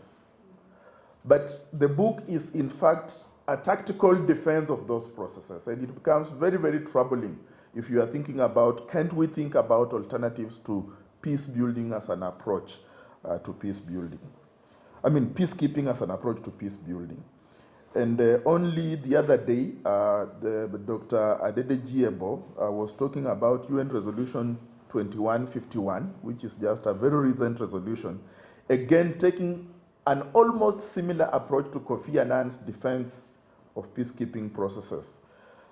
Acknowledging, for instance, complexity, identifying numerous cases, Fumi spoke about this, of relapse, but hardly being in a position to acknowledge that there is a problem and we need to begin to think about alternatives.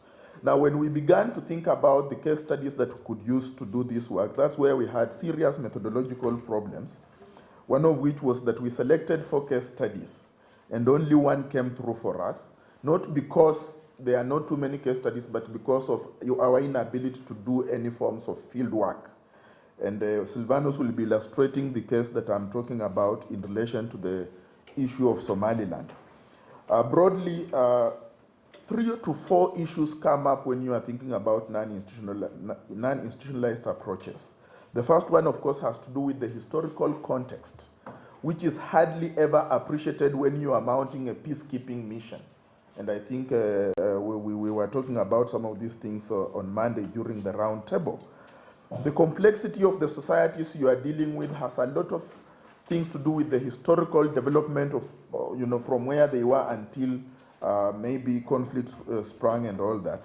And that complexity is not easily captured. And I think that if you are thinking about non-institutionalized approaches, one of the things you have to be aware of is the complexity of society based on an historical understanding of where it has come from. That is followed very closely, secondly, by the social complexity within those societies. Who is playing what roles in order to build peace in those societies?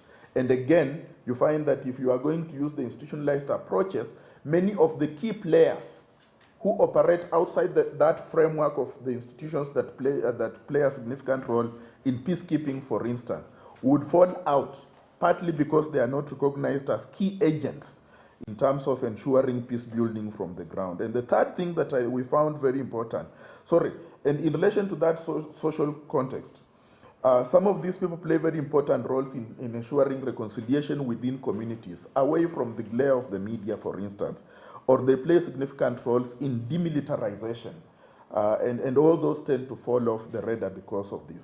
And the final point that we identified, which we thought was very important, is the interplay between the donorized approaches of the institutional frameworks that are available, compared to approaches that have, yes, donor funding, but donor funding that is more local than, external.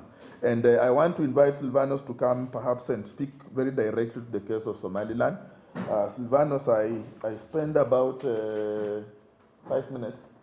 So negotiate with Mushai as we go forward.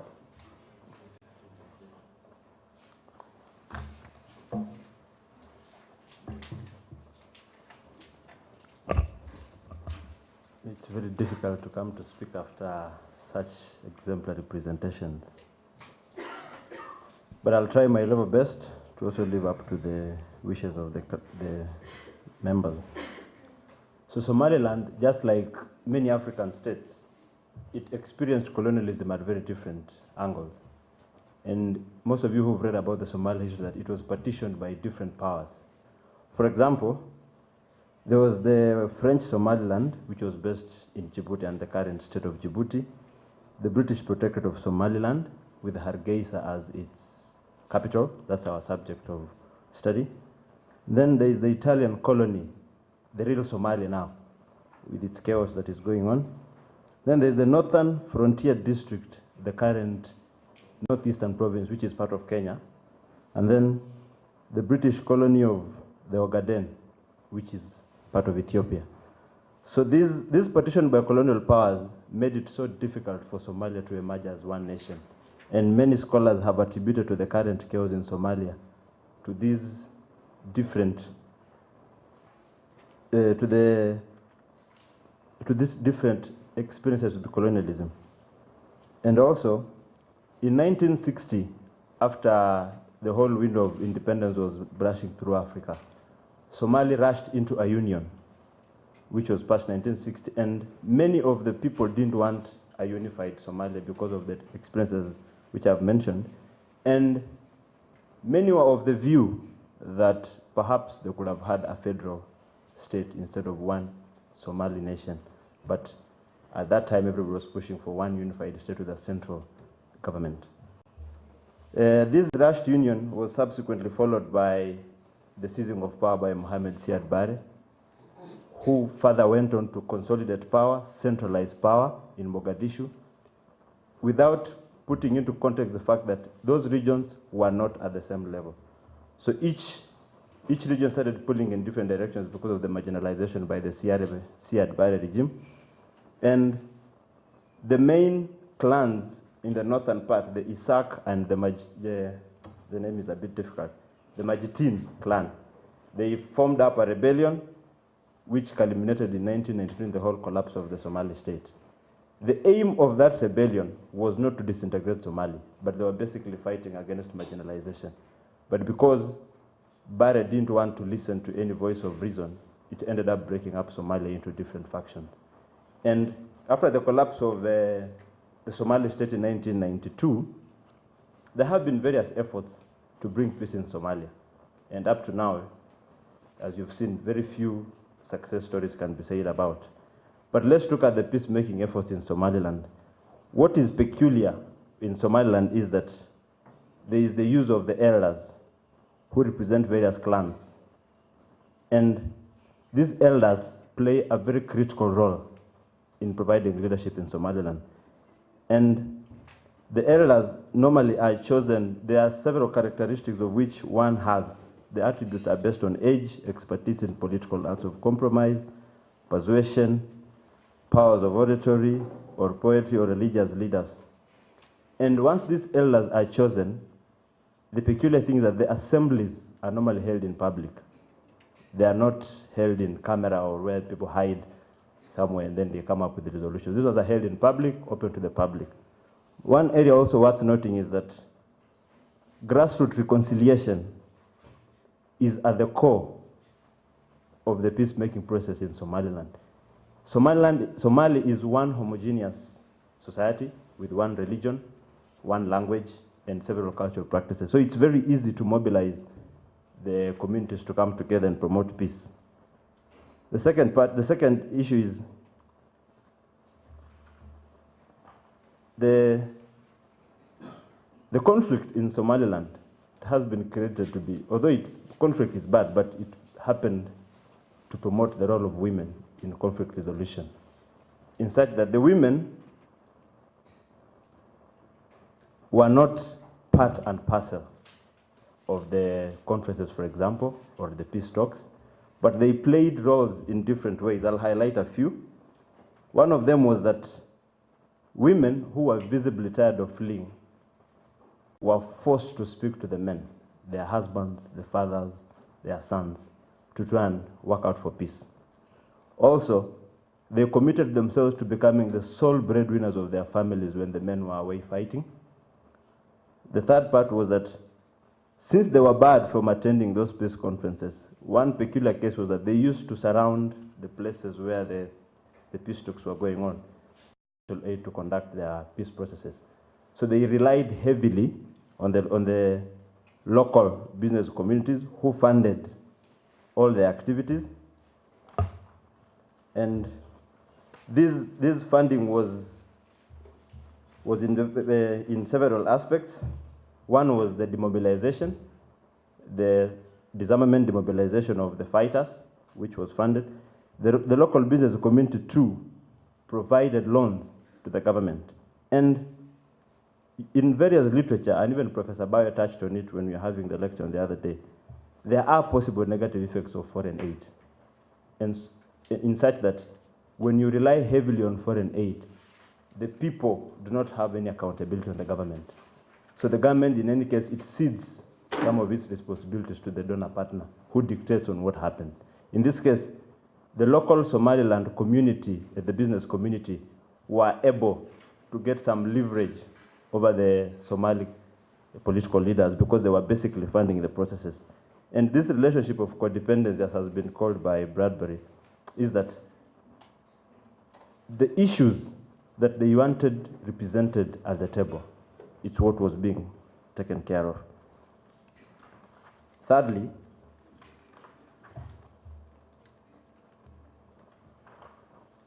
is that at the moment, the issue of leadership, how leadership has emerged out of all this Somaliland process, that it's still a continuous process. And since it's a negotiated and consensus-built peace-building mechanism, it's very hard to identify how, for example, individual leadership emerges. But with the reemergence of foreign meddling, I was discussing with Dr. Murunga, is that at the moment, there's a leadership crisis in Somaliland, which has been necessitated by the reemergence of South Africa. South Africa, I think, is the only country in Africa that has invested heavily in Somaliland. They even sent an ambassador there the other day. So with the meddling, I call it meddling of South Africa, you can see that the elections that were conducted in 2013, they were not finished, they were not concluded. There was a dispute among it. So, which goes back to a point that foreign meddling, foreign aid, for example, will lead into a relapse into the conflict. So the leadership, we will tackle the leadership process once it becomes clearer. Thank you.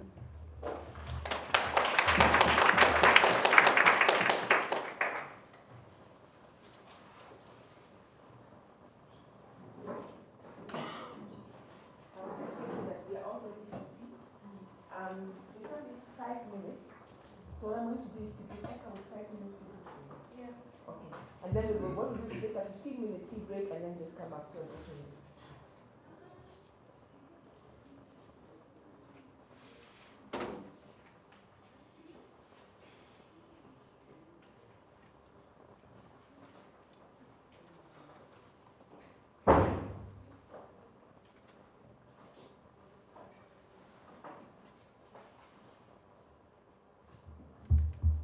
Okay, thank you and hello again.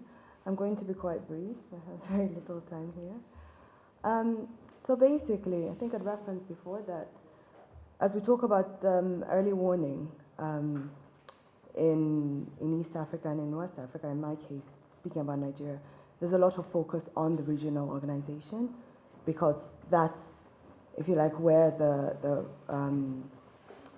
the infrastructure for early warning is really based. Let me start with a little background. ECHO has established its early warning response network, ECHO Warn, in 2005, and its objective is to engage in data collection, analysis, and reporting on possible emerging crises, ongoing crises, as well as post-crisis and transitions. And the focus of the system has been quite broad, covering violent conflicts, political instability, state fragility, human rights violations, and human security concerns in the ECOWAS region. Now, it's very important to note that ECOWAS carries out this work with a very prominent non-state actor. And that non-state actor is WANEP, the West African Network for Peace Building. It's a regional organization that was founded in 1998 to respond to the civil wars that plagued the region in the 1990s. And it's established itself across the region and has a lot of national bases across the member states with over 500 member organizations. So a key point to note is that it is a network of existing organizations. And it's in this vein that WANEP established the West Africa Early Warning and Early Response Network, and that is what was transmuted into ECOWAN in 2005. And that's quite a critical point to bear in mind as we think about the way that ECOWAN has worked to try to address the situation in northeastern Nigeria. So, from the foregoing, there's a clear and formal collaboration between ECOWAS and WANEP. And the ECOWAN process has three parts. The first part is the information gathering. So this is the early warning process itself. The information gathering stage, the data analysis stage is the second one, and the communication stage is the third one. And that includes, if you like, a notion of early response, because we often talk about early warning, but quite often that early warning idea includes a notion of early response. And so there's a sort of division of labor, at least formally, there's a formal division of labor. WANEP, because of its very wide-reaching, far-reaching network, its role is to collate data on all of these situations. And the ECOWAS Early Warning Unit, based at the headquarters in Abuja, its role is to analyze that data and communicate that analysis to a variety of stakeholders, including the state actors that are expected to respond to the challenges. So ECOWAS does, WANEP does play that role. I mean, WANEP has to play that role. It's the only one that has the networks to do so. And for northeastern Nigeria, it's played that role collating data via its community conflict monitors in Adamawa, Bauchi, Borno, Gombe, Taraba, and Yobe states in northeastern Nigeria. And that data undergoes an initial level of low level of analysis before it is sent on to the ECOWAS Early Warning Unit for further analysis. And the Early Warning Unit carries out that analysis and also prepares reports that it shares with a variety of stakeholders and communicates especially to this strategic a group of potential policy actors. For instance, in July 2012, the ECOWAN report recommended that the Nigerian government effectively coordinate the government security efforts, including seeking creative ways of engaging traditional and community-based institutions in the affected areas with regard to the conflict in northeastern Nigeria. However, and this is where I think Alfred had outlined and others that have spoken before me have outlined, the fact that there is an exchange of influence. So I outlined what the formal division of labor is. Nonetheless, WANEP has continued to play a very significant role on the analysis and communication stages of the early warning process. It's undertaken at low-level early response activities, actually organizing community initiatives and projects to foster peace, including the training of media groups on communicating peace and security, and ongoing intra- and intercommunal mediation support. WANEP has also undertaken direct humanitarian action, working through partnerships with Nigeria's National Emergency Management Agency and the Red Cross to offer relief materials to affected communities. So I think this is a very interesting point for consideration, this emergence of a very significant role for WANEP. And that can already be linked to the origins of the early warning system infrastructure. Inadvertently, this transmutation of WANEP's WARN to ECOWAN has ceded it continuing ownership over a huge range of the early warning process. First of all, the information gathering process is solely in the hands of WANEP. It used to perform analysis and communication, and inadvertently has continued to do so. So that's one factor that explains that continuing activity. But I think the most important factor is, the fact that WANEP is now attempting to fill a gaping hole in the ECOWAS response to the situation in northeastern Nigeria. We did a little bit of field work on this, and actually there's some reference to the difficulty of hearing an ECOWAS voice in northeastern Nigeria around this situation.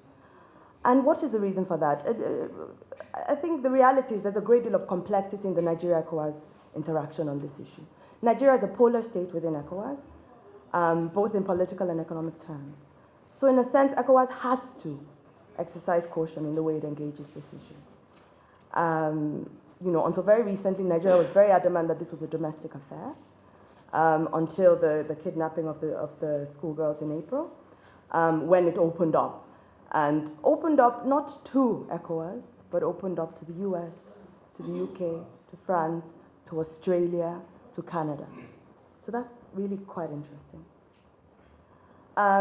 But the reality is that given the regional factors and implication of the conflict in northeastern Nigeria, there needs to be a strong regional voice, and at some level, WANEP is stepping into that gap.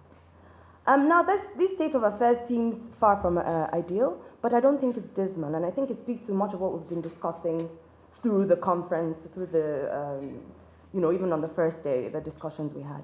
The reality of regionalism is that without states, there can be no progress on regionalization. So ECOWAS, has to tread carefully. It has no choice. It must tread carefully. So in essence, ECOWAS may be hamstrung to act robustly because of the political reality. So one can actually interpret this partnering with WANEP as an important strategic decision, so that WANEP is able to speak where it might not be able to speak. So if you like, being able to strengthen WANEP to play that role becomes quite critical. Nonetheless, and this is my final point, nonetheless, there are certain duties that cannot be meted out to WANEP. Principle in this debt is the fact that there needs to be a firm and credible demand for action from the Nigerian state on behalf of Nigerian and ultimately West African citizens, and that must come from ECOWAS itself.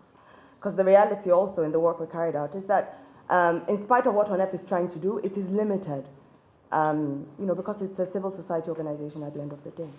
And ECOWAS is, the regional organization and has that mandate to speak on behalf of West African citizens. So in the end, there needs to be that level of early response that's demanding action from Nigeria to address the situation, and I'll leave it.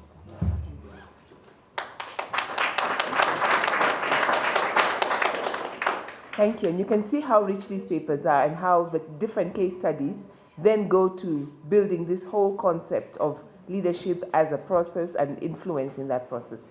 We're going to take a 15-minute break because I really would like us to be able to give at least 30 minutes to responses before we allow the groups to tell us which of our ideas have provoked them, like Alfred was, into a lot of thinking. I just want to really seriously thank every one of you. I know how difficult the process has been because they're all juggling multiple balls. And it's just amazing to see how far these papers have come since the first ideas were touted. So if we take 15 minutes, I'll say it's now 12:20, and we'll come back at 12:35.